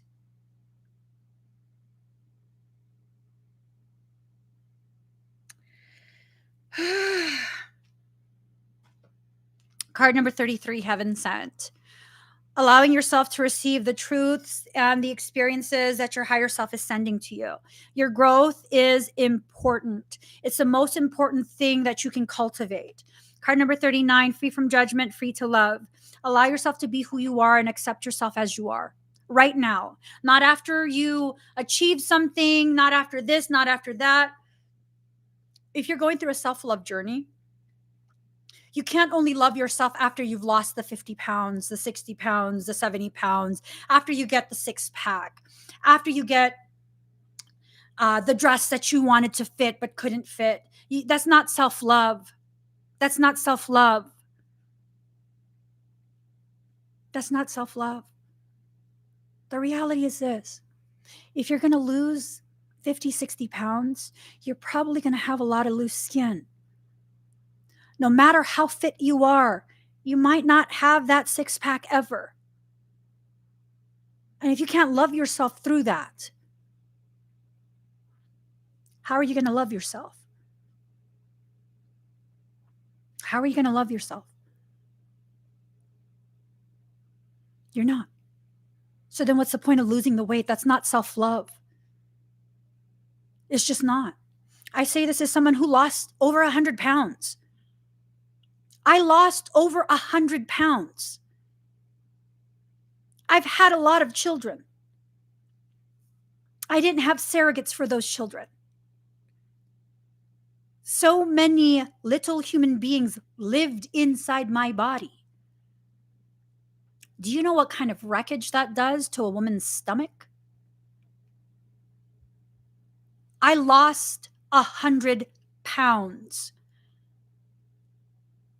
Ask me if I had a six pack. I was a size 00.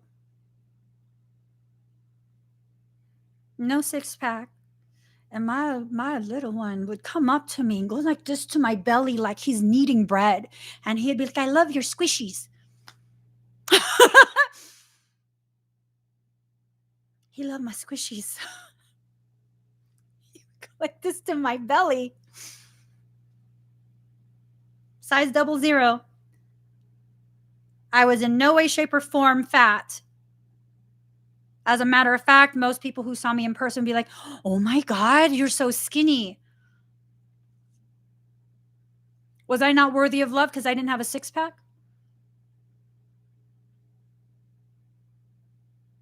Was I not worthy of love despite the fact that I was so skinny? My head looked like a bobblehead. My eyes looked huge. And my face was so sucked in that my teeth looked hella big. I still didn't have a six pack. Was I not worthy of love then? Did I just need to try harder?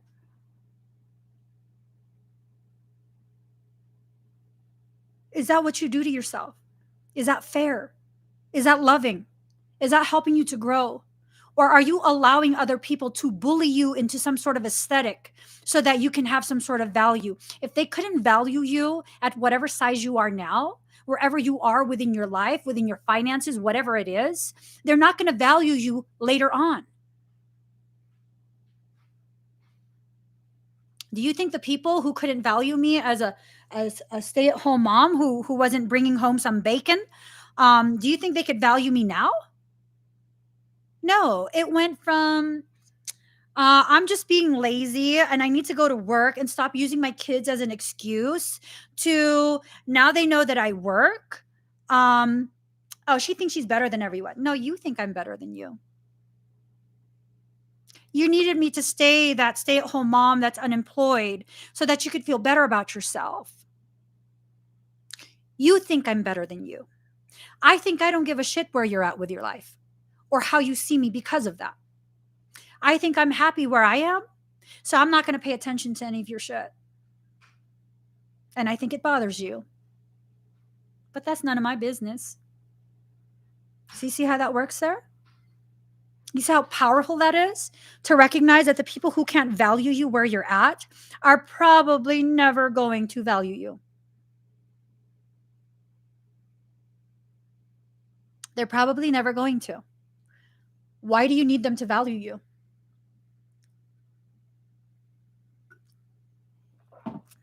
Are they the gauge you use to determine your worth?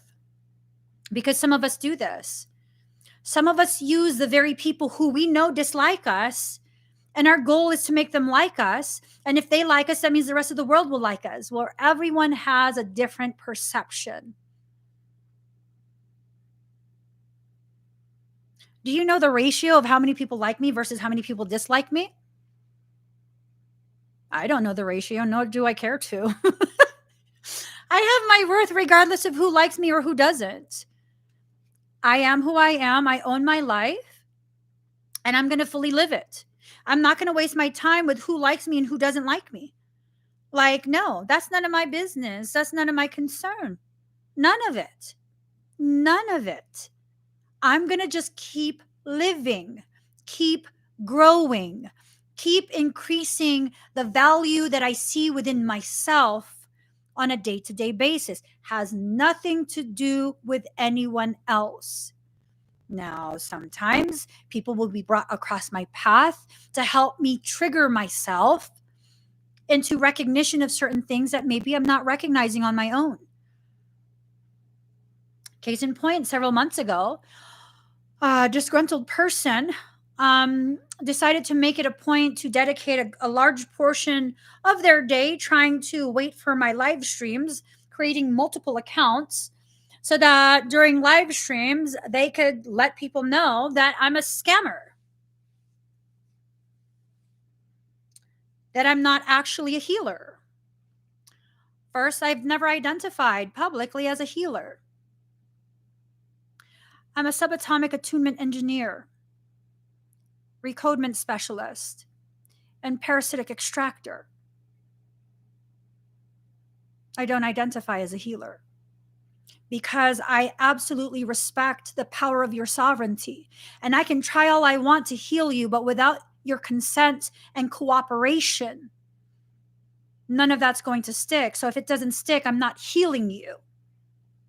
How can I actually identify as a healer when I understand you are actually the one healing yourself and I'm simply assisting you? My assistance is powerful, but you are your healer. But here's the thing. The moment this person began trying to degrade me publicly and say all of these things, you know what? I am a fucking healer. Quite possibly the most powerful one you'll ever come across in your lifetime. I'm powerful as fuck, and I've helped people heal terminal illnesses. I'm a fucking healer. I'm a healer. I am a healer. It runs in my blood.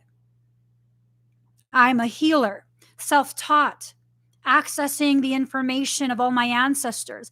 I am a healer. You don't want me to say that? What you going to do to stop me? So sometimes people will come into your life to help trigger you into the realization of your actual truths, not the truths you try and diminish yourself to believe, but the actual truth. Yeah. It's time for me to grow beyond my fear of like, I can't call myself a healer. No, baby boo, Emmie Nicolina Garcia, you're a fucking healer. You are a fucking healer. Stop disrespecting your ancestors by trying to pretend that you are less than what you are born to be. You are a healer and quite possibly the most powerful person these people will come across. And telling yourself you are less than what you are is disrespecting their intelligence because they see what you don't want them to see. You are a healer and you are powerful. Have you ever spoken to yourself like that? With truth, conviction, and compassion all at the same time? Does my declaration of me being a healer and being powerful diminish you? Absolutely not. It's about me and my journey for me. Me recognizing my power is not the same thing as me recognizing your lack of that. It's okay for you to recognize your power. And it's okay for people to call themselves out by being jealous of the fact that you recognize how powerful you are. Why would that upset someone for you to know how powerful you are? Oh, that's right. Because then that diminishes their chances of manipulating you. I mean, if I was a user, I'd probably be disappointed as well. I'd probably not want you to understand how powerful you are. See, that's the thing. My power is not tied to your weakness. That's why I say I don't want followers. I want equals. I want you to be able to recognize how powerful you are in the same way and gravity that I recognize how powerful I am. You see how it works? By you seeing, accepting who I am, that I'm powerful, I'm hoping, inspiring to be like, you know what? I really resonate with this girl. I'm pretty sure I'm fucking powerful too. Yes, the fuck you are. Yes, the fuck you are. Say that shit again. Yes, you're probably just as powerful. Abso-fucking-lutely. I don't give a shit if you feel weird saying it. Say it the fuck again. Yell it. Say it until you believe it. Say it to the degree that all the other programming that tells you that you're not becomes overridden. Where all you can hear is, I'm powerful. I'm powerful. Prove it. Why? What do I need to prove? I don't need to prove shit.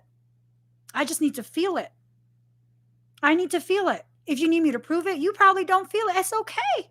You don't need to feel it. You're probably not feeling it because you're probably not in touch with your power either. So it's okay. It's okay. I can be powerful and you can be oblivious of your own power. It's okay. We can coexist. No, I don't need to play your games. No, I don't need to prove anything. I can just be me. And I can allow people to witness me in my most authentic state, and they can decide for themselves whether they agree or not. And whether they agree or not does not diminish how I see myself. That is self-love. That is self-love right there. That my power is not contingent on the thickness and texture of my hair. It's not contingent on the perkiness and fullness, the volume of my breasts, the flatness of my belly. Y'all, my titties are saggy. They're saggy AF. I mean, they should be right here. They're resting in my lap. They're tired. They're communing with my belly button. It's okay. Mm-hmm. Oh, my belly button's resting in my lap too. It's okay. You know, it's okay. I'm not ashamed of that. Why would I be ashamed of where I'm at with my body?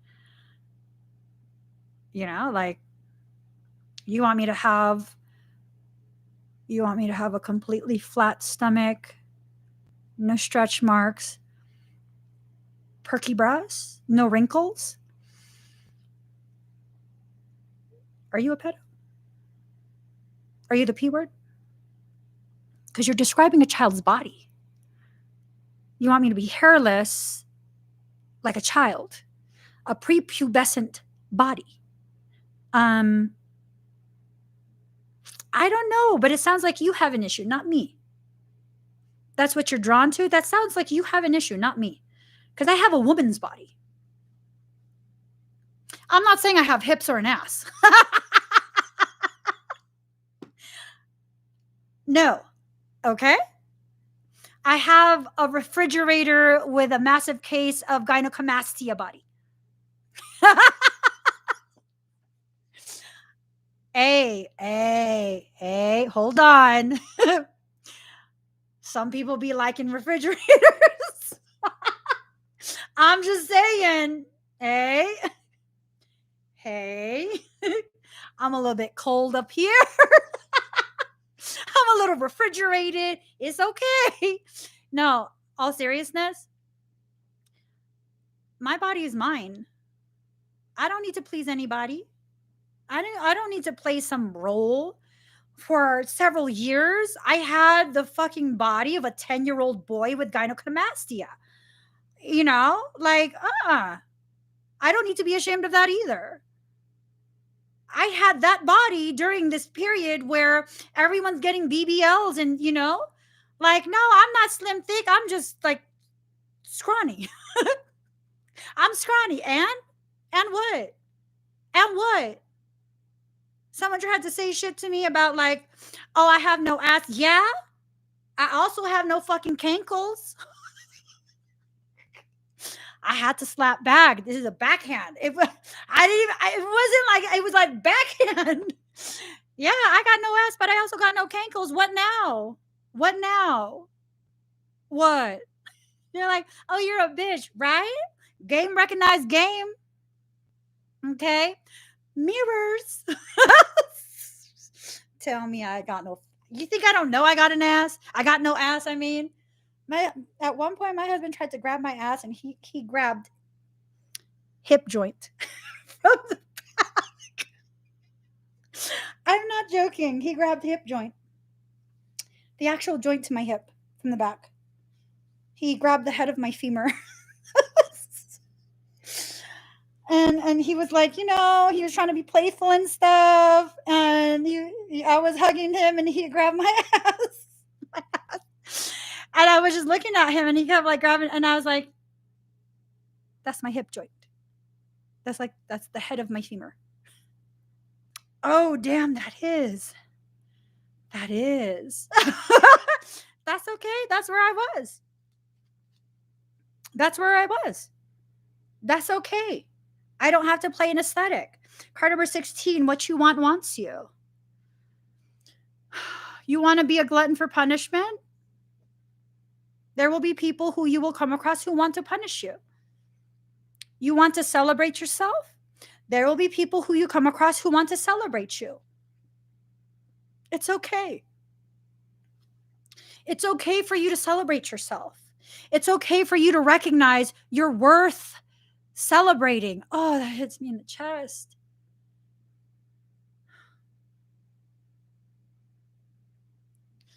You don't have to accomplish anything or establish some sort of like celebrityhood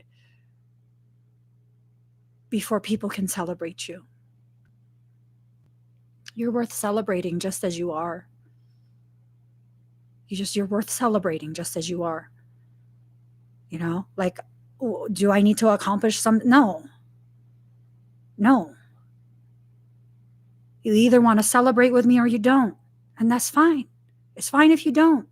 That doesn't mean I have to stop my own celebration of my life. It doesn't mean anything when people don't want to celebrate with you. We make that so much more than what it actually needs to be. Celebrate yourself.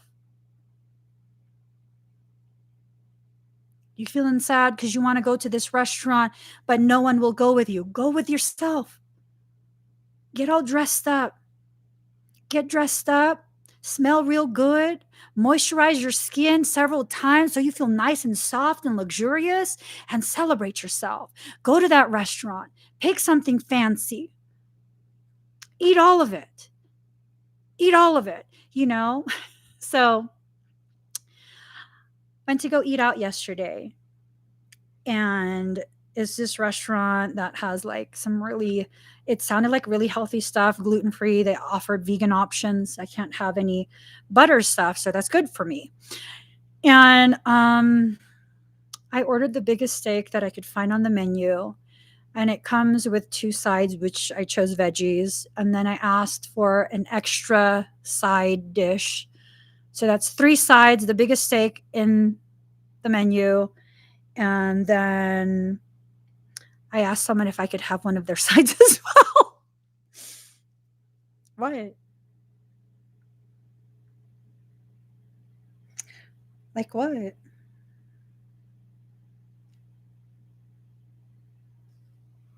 What? It was a lot of food, but I was hungry. I can only eat a salad.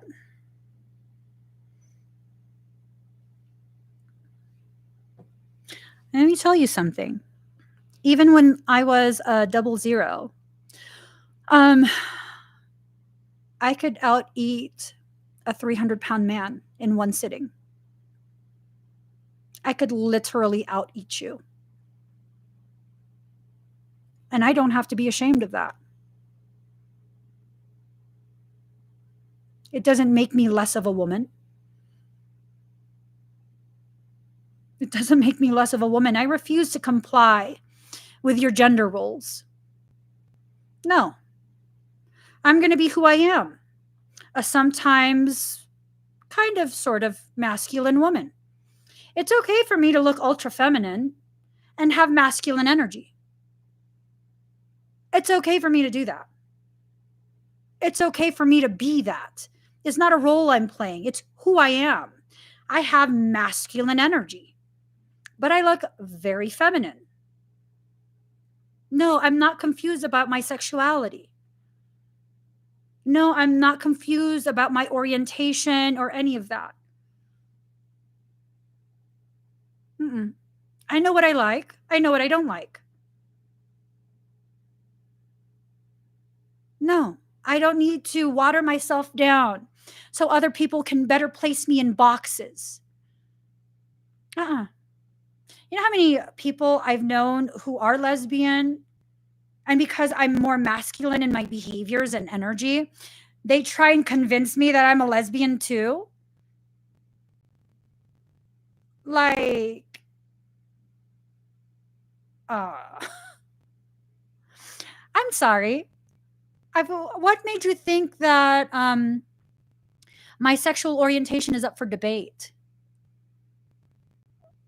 Did something make you think that? Did I do something to give you this impression that I'm open to you telling me that I don't know who I am? Or are you trying to convince me that I am what you want and need me to be so that I will comply with what you're telling me?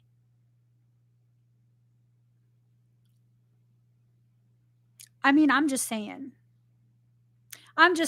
Like, I don't have anything against lesbians at all. Hell, I don't have anything against the woman's form. That feminine form is beautiful. It's beautiful. But don't tell me you know that I'm in the closet just because you're attracted to me. I'm not your twin flame. Stop that shit. Secondly, I'm not a lesbian either. I am not in like a cover marriage just so you know what I mean? So like what people because I'm ashamed that people will know that I'm what? Makes no sense. It makes no sense. I have no problem with people being who they are. Just don't fucking tell me that I need to be what you tell me to be, because that's the story you've told yourself.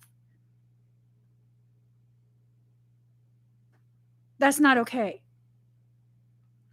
That's just not okay. It's not okay. We can't allow people to think that that's okay. Because when you allow people to think that that's okay, you set yourself up to receive more of that same bullshit. I have quite a few friends who are lesbian. None of those friends tell me that I need to be a lesbian, because I'm not.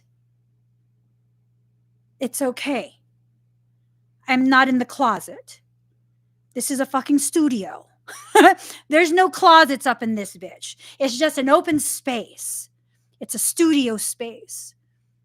And for people to try and convince me that there's some sort of closet that I'm hiding my sexuality in, like, no.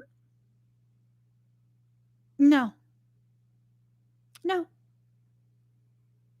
No. No, if I was a lesbian, I would say I'm a lesbian. I would identify as one. Hmm. Yeah.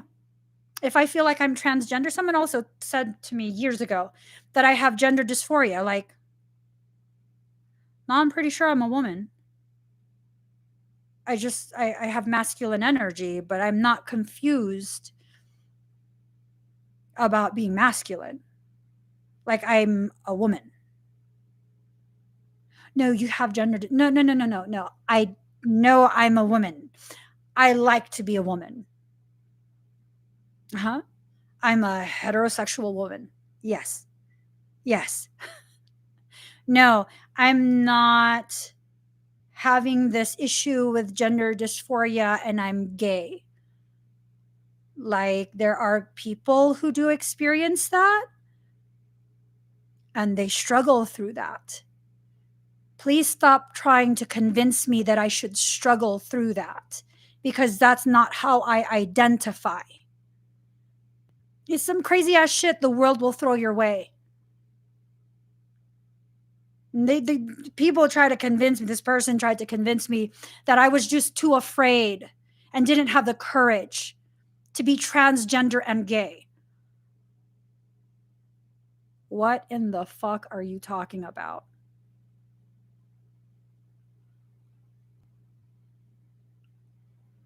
So this is our first time talking and oh.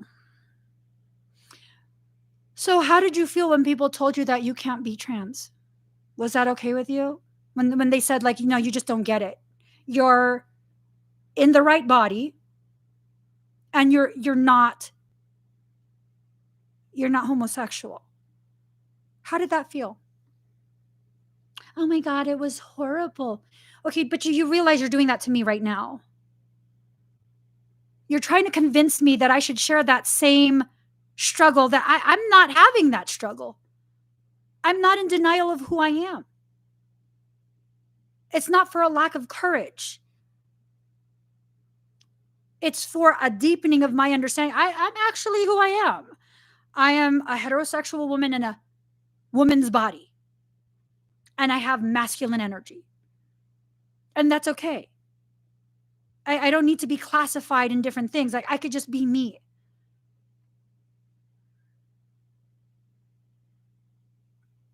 I can just be me. And then we have these people who are like, oh, a real man, a real woman. What exactly does that even mean? Have we like sat down and thought about the implications of that type of statement? A real man, who's determining what's real and what's not? Who determines that? You are much stronger than people realize, and they need you questioning all of these things so that you're compliant. So that you're compliant.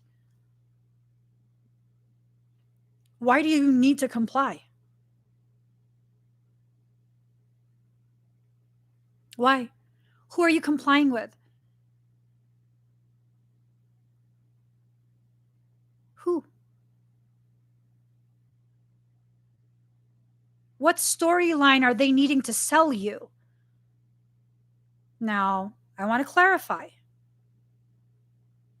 Homosexuality, gender dysphoria, those are not necessarily storylines. There are people who definitely struggle through these very, very difficult periods of growth. And my heart goes out to all of those people, because the way the world treats those type of people who have those types of struggles is just not right. It is not right at all. I'm not okay with that. I am as not okay with that as I am not okay with someone telling me that I'm actually closet transgender. What the actual fuck? Are y'all kidding me right now?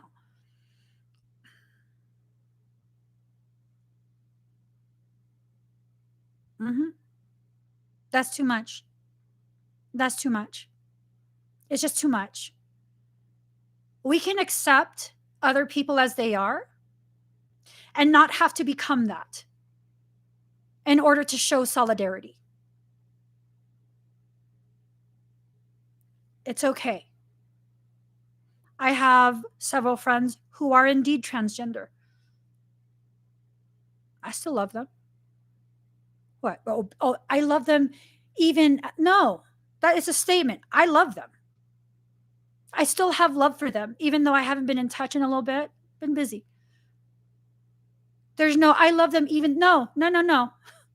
I love them. One of my girlfriends just chose her new name. It's a beautiful name, too. I can celebrate that. I don't have to be transgender to celebrate that. See, we can exist with differences, be respectful of each other's differences, accept other people even with differences, and live in peace. It takes a lot of strength, a lot of power to exist in that way. It takes a lot of strength and power to exist in that way. Much of the world is not strong enough yet. That's okay. Be powerful anyways. Find your courage anyways. Bring this new way of living into form. Okay? This new way of living has nothing to do with hating on other people, has nothing to do with telling other people how to behave, how to see the world, what to accept, what not to accept. It has nothing to do with that. The reality is, the more you try and force someone to share your beliefs, the more they are entitled to fight you on that process. Why do you guys not fight me on what I share? Because you don't have to accept it. This is just kind of what I believe. This is what I've experienced. These are my opinions based on my life up to this point. And I don't know if I'm 100% right. These just feel like very profound truths to me. These are the things I've lived through. And you are free to come and go. You are free to believe, not believe. You are free to be you. There's no need to fight. None. You can be you. You can resonate or you cannot. It's up to you. You have that right. You have that freedom. You are a sovereign, and I will uphold your sovereignty. That's what the world needs. The world needs more sovereigns actually behaving like sovereigns. Because if you truly are a sovereign, if you embody sovereignty, you identify as a sovereign, by virtue of your sovereignty, you must uphold everyone else's sovereignty, whether they're aware they are a sovereign or not, whether they behave like a sovereign or not. By virtue of your sovereignty and your identification as a sovereign, you must uphold everyone else's sovereignty. You must. That is a requirement of other sovereigns. Release your allegiance to the way this world is programmed. Okay? Release your allegiance to the way this world is programmed. You do not have to comply. You do not have to fit roles. You do not have to be what anyone tells you to be. You also don't have to be angry and pissy with everyone just because someone in the past hurt you. You can definitely choose to heal past that and become a new version of yourself. Card number 35, conscious connections. We've all become so disconnected. And the reality of this disconnection, when someone is disconnected, they will oftentimes try even harder to reestablish a connection that is beneficial to them. Nope. I've had people try and come back into my life and reestablish a connection, and I see what you're doing. I'm not there with you anymore. No. It's not going to be the same Emmie that you knew years ago. Nope. I have some friends that I knew in high school, and I lost touch with them for several years. They know me by another name. They know me as another person. You know why I still love these girls? I still remember One of the first things one of them asked me was, what do I call you now? What do I call you now? I know you're doing all this like shit. So what do I call you now? Bitch, tell me.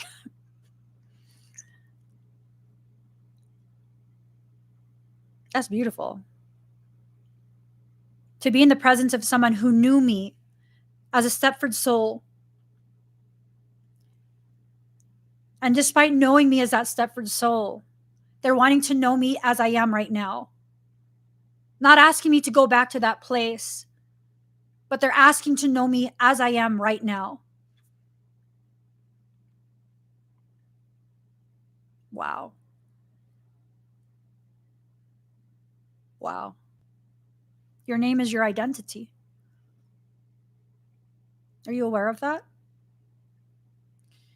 Your name carries with it the programming of the people who were present and prominent in your life. When you hear that name, it takes you exactly back to where you were when that name was being used.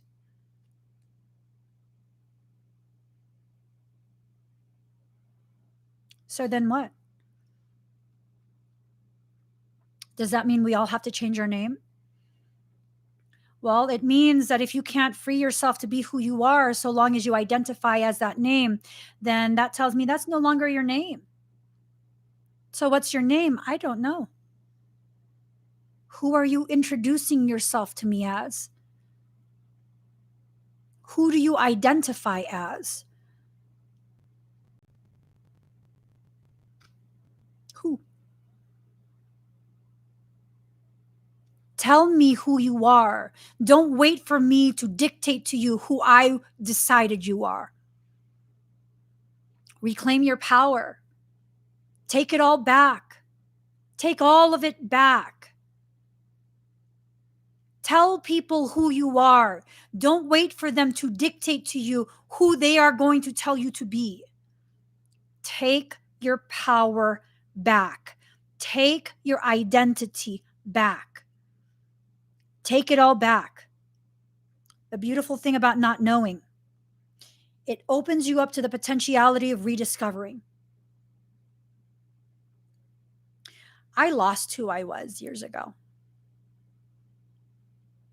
You could be yelling the name that I was given and it would not register. When you are in an open public space and someone yells your name, Tanaya, if I were to yell, Tanaya, you would turn around real fucking quick.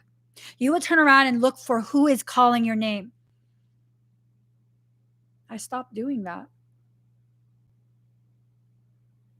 Not intentionally. I would hear my name and were someone being called? Yeah.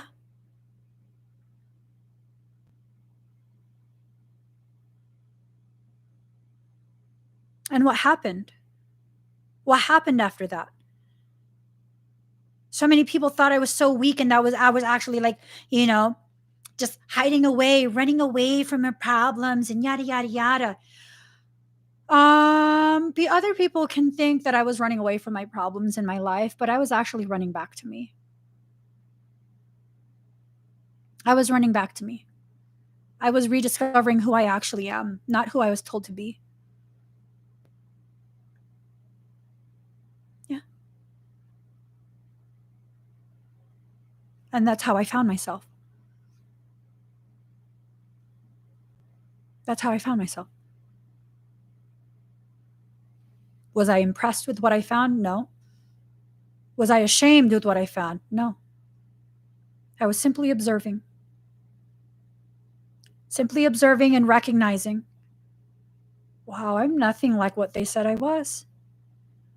I'm nothing like that. Wow. I've allowed myself to believe all of this shit about myself that other people say. And these people say these things so they can better control me. Oh my God, this was never me. It was never me. Now, do I need to sit down and cry about how people tricked me? No. Did I? Yes. Well, I don't get it, Amy. Are we supposed to cry or not?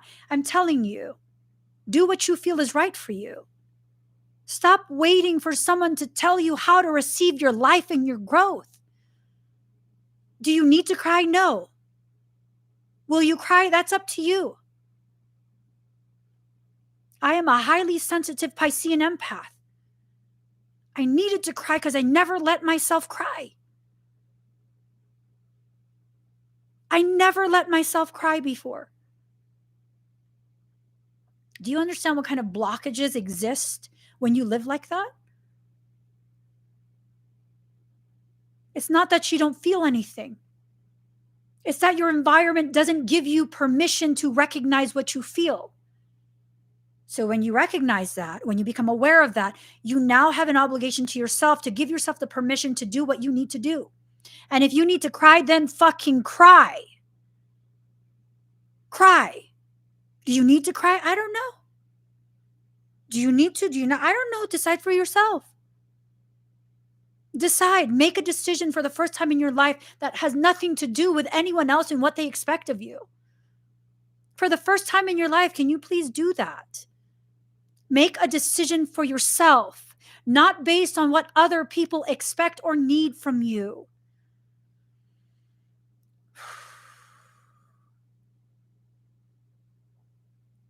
Make decisions.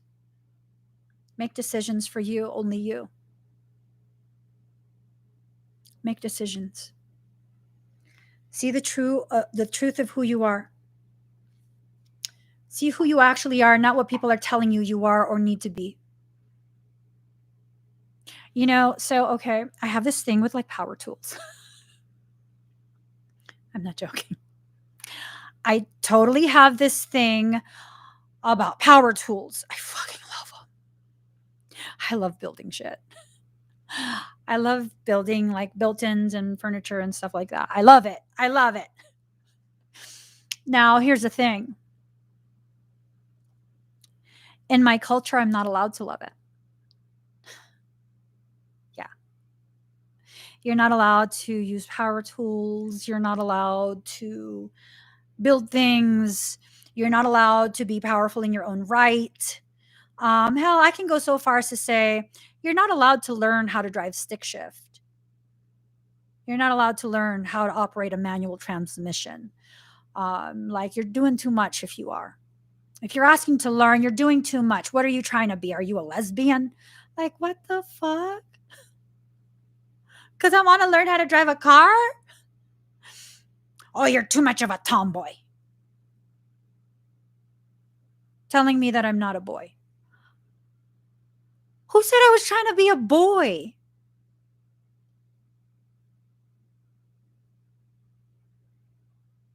That I'm too much? Because I like power tools? That I'm too rowdy because when you get disrespectful towards me, I really am capable of fucking your ass up? I'm too rowdy?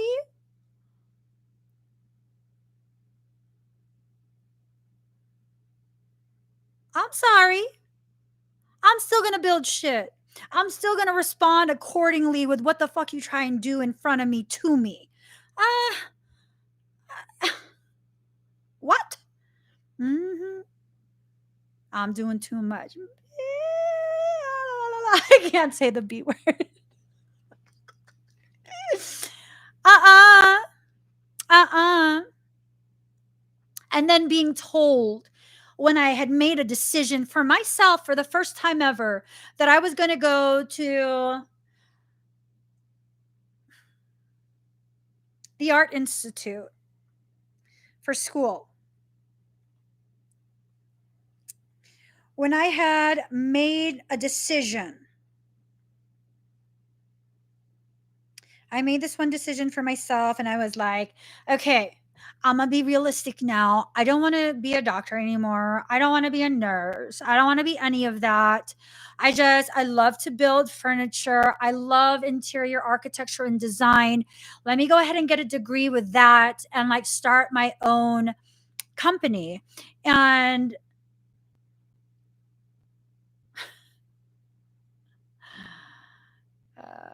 the backlash that I caught off that shit.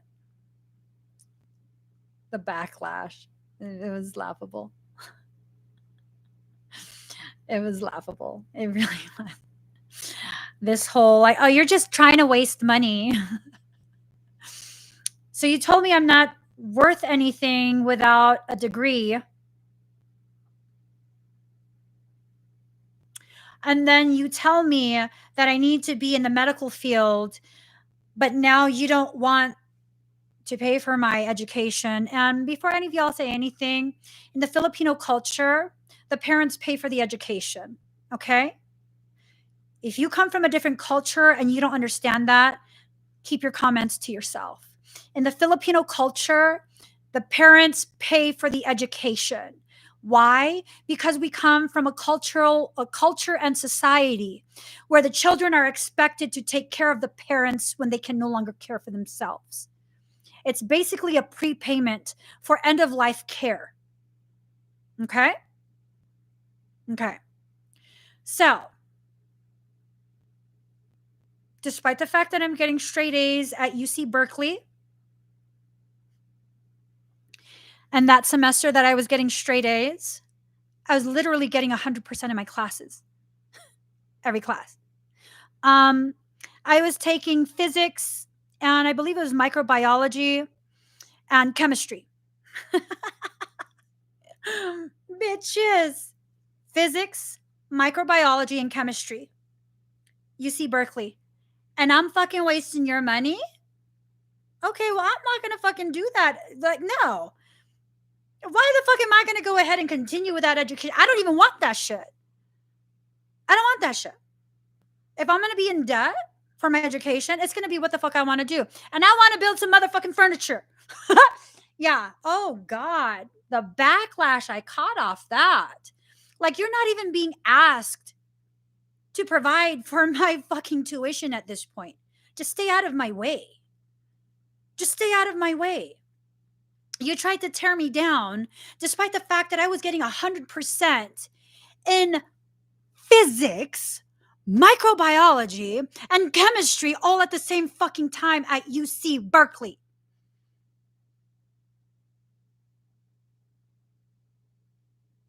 And then you want to chime in on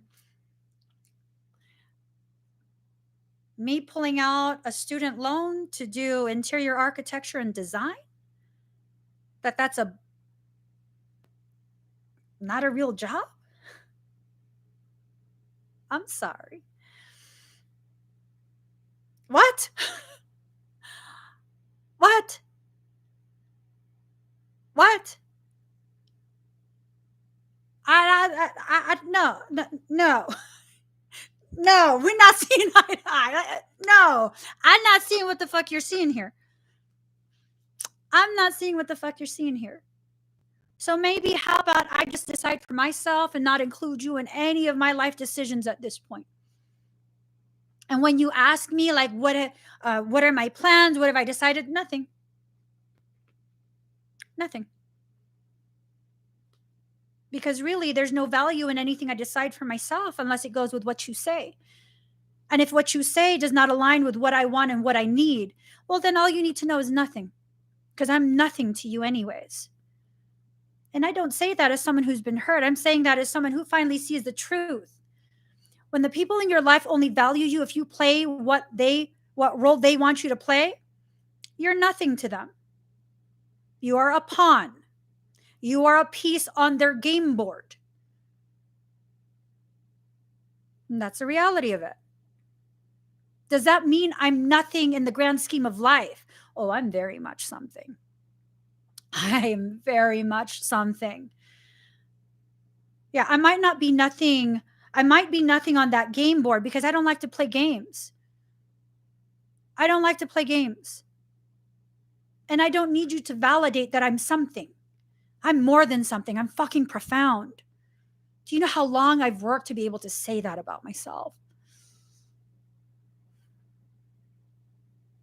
How long will you have to work to be able to say, I'm fucking profound? And not like, no, I'm profound. No, I'm fucking profound. I am so profound. How long will you have to work to get to that? A couple weeks? couple months, couple years, however long is fucking worth it. That's an investment in your sovereignty and the development of your understanding of your sovereignty. Just because you're in the process of developing your understanding of your sovereignty does not negate the existence of your sovereignty. I've been sovereign ever since I was a child. For people who are raising children that are like me and have my temperament, I salute you. We're not easy to be raised. We're not easy to understand. I promise you we're worth it. I promise you the type of powerful change we come into this life to gift humanity. You'll see why it was so difficult to raise us, why it was so difficult to understand, why you had to go through what you went through with us, and that you were the only one capable of going through that with us.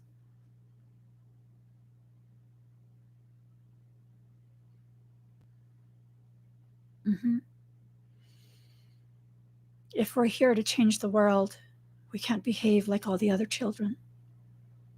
We can't be easy to tell what to do like the other children. We can't be easy to understand.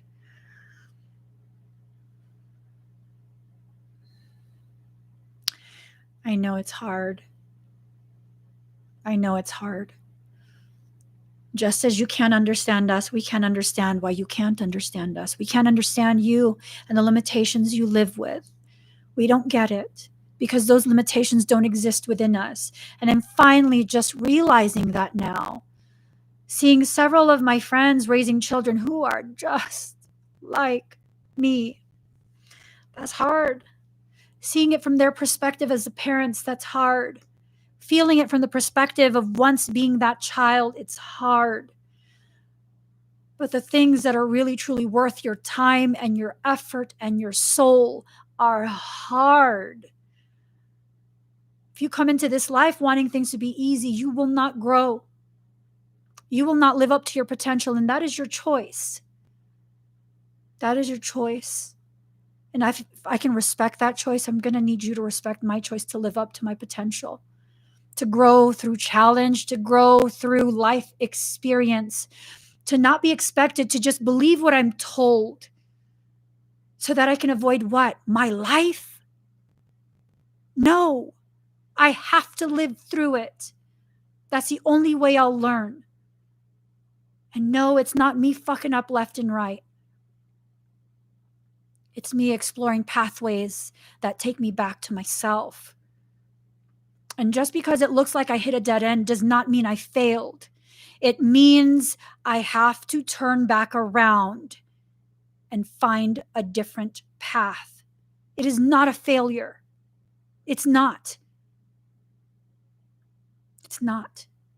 It's evidence of me living in a way that makes you more comfortable, but is not aligned with my truth and my reality.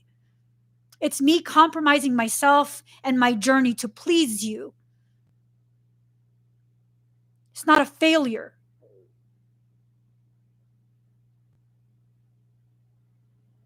It's evidence of how you make me feel like I'm not who I actually am. It's evidence of you trying to make me feel like I'm less than what I actually am. And I don't have to hold it against you. But I need you to understand. You won't understand what and who I am until after I've lived enough of my life to understand it for myself and to proclaim to myself this truth that has evaded me for much of my life.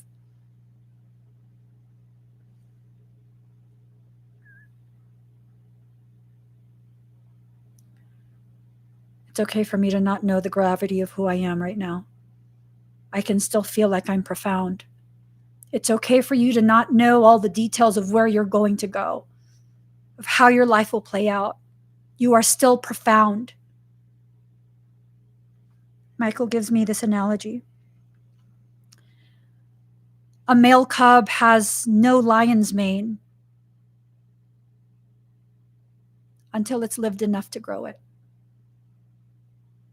But it does not diminish the fact that that cub will one day be seen as a king of the jungle.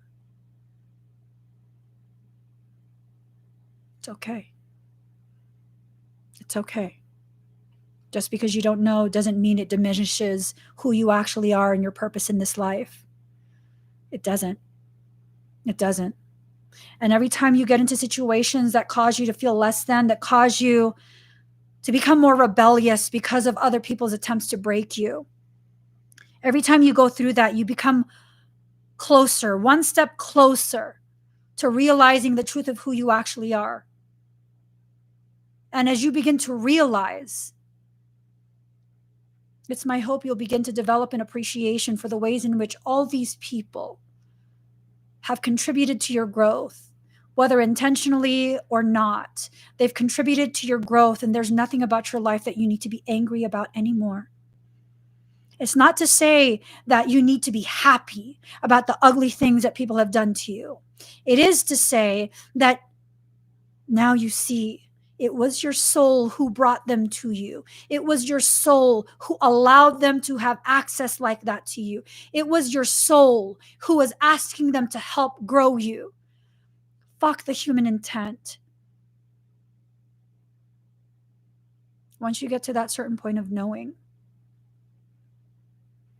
you'll begin to understand the gratitude you should feel for the life you've lived.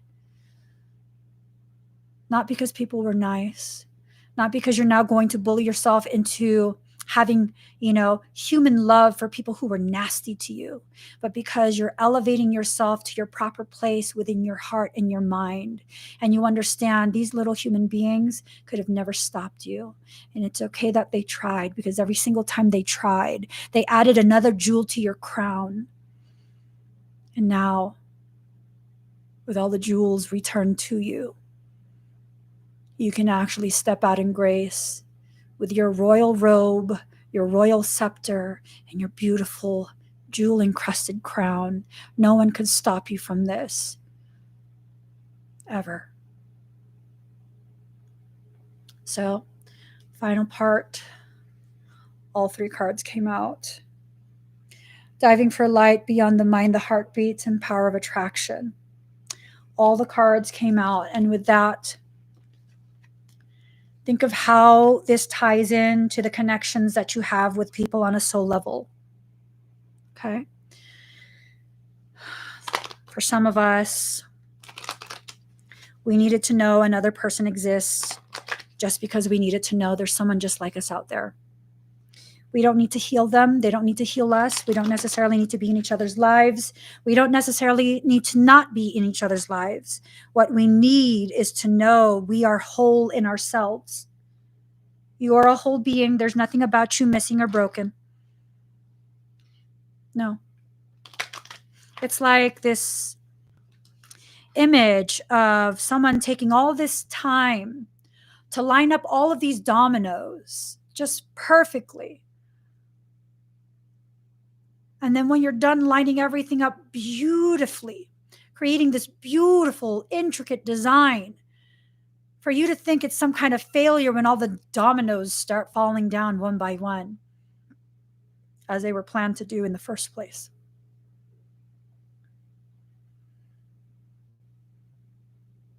That's like the best analogy for your ascension. Dominoes. Letting everything fall into its proper place. Letting everything just kind of do what it does. Knowing that what it does was already pre-planned before the dominoes began to fall. Have you ever tried to do that with dominoes?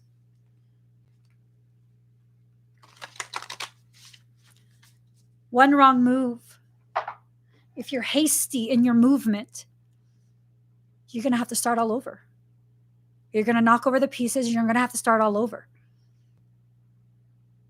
So who created this domino for you? This domino design? Your soul. Do you know how much time and effort went into planning where every single piece goes? All the minute alterations in positioning that had to occur to create a curve, just a little curve. All of that planning that goes into your life.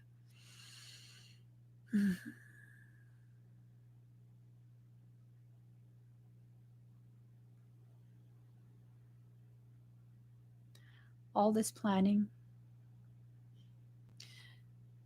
just for that one perfect moment to make everything fall down and fall apart. You see how happy those people are when they do those like domino competitions and they create it. They spent weeks creating this huge thing. They're celebrating the destruction of what they created, the falling down of all these pieces. Maybe you need to watch some more domino videos so you can understand that, yeah, life might seem like it's being destructive with you right now, but there's definitely things to celebrate. There's definitely things to celebrate. So find those things and celebrate it. Celebrate. I gotta get going, guys. If you could please give this video a thumbs up, I would deeply appreciate it. If you haven't already subscribed, please do subscribe. Turn on your notification bell. Join me when I'm live. And then I'll see what my schedule is and try to go live later today. Kind of just got to get recentered within myself. A lot of different things, not bad things, but just realizations and processes coming to an end. And that alone can be very exhausting for a person who's actually fully present as they go through these processes. Oftentimes, when you're really going through the processes of sifting through the wreckage of your heart and life, it's not an admission that everything's bad. It's a need to remind yourself that this is a very taxing type of process, and it's so worth it in the end. It's so worth it in the end. Okay?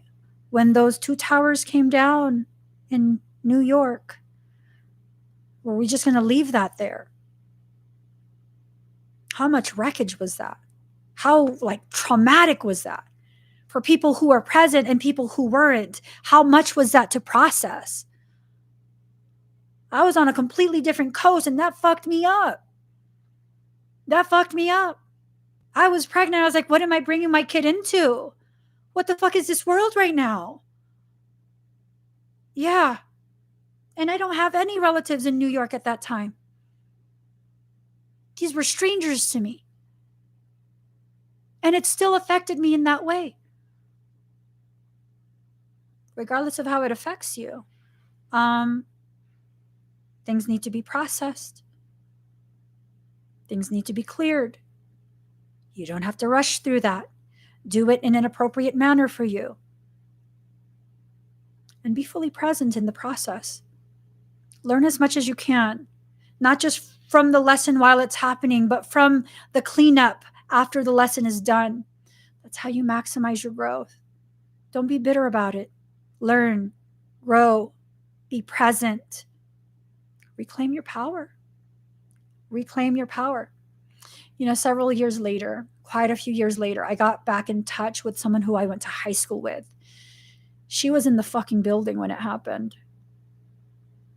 She was in the building when it happened. Yeah. At that time that it was happening, I had no clue. Lost touch with her. She was actually in the building when it happened. She was working that day. Yeah.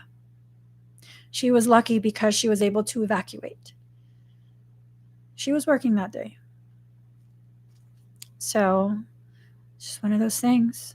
It's one of those things. When the event is said and done, you got to ask yourself, was I just supposed to live through it, or was I supposed to learn something from it?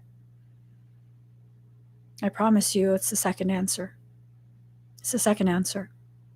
So guys, please give this video a thumbs up. If you haven't already subscribed, please do subscribe. Turn on that notification bell. Join me when I'm live. I really hope you guys understand. It's not my place to preach to you. That's not my goal.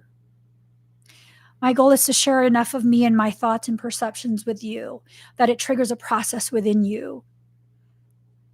And I hope that process will inspire you to choose to exist as my equal. And forever, whoever wants to have this question of like, well, who the fuck do you think you are anyways? That you think you're the standard and that we need to be your equal. I don't think I know. I'm an extremely ancient soul, part of the founding energies of this creation. And when I say I want you to be my equal, I'm going to need you to feel the gravity of that statement without me needing to explain in basic human terms something so profound that there was no languages that existed when it was decided.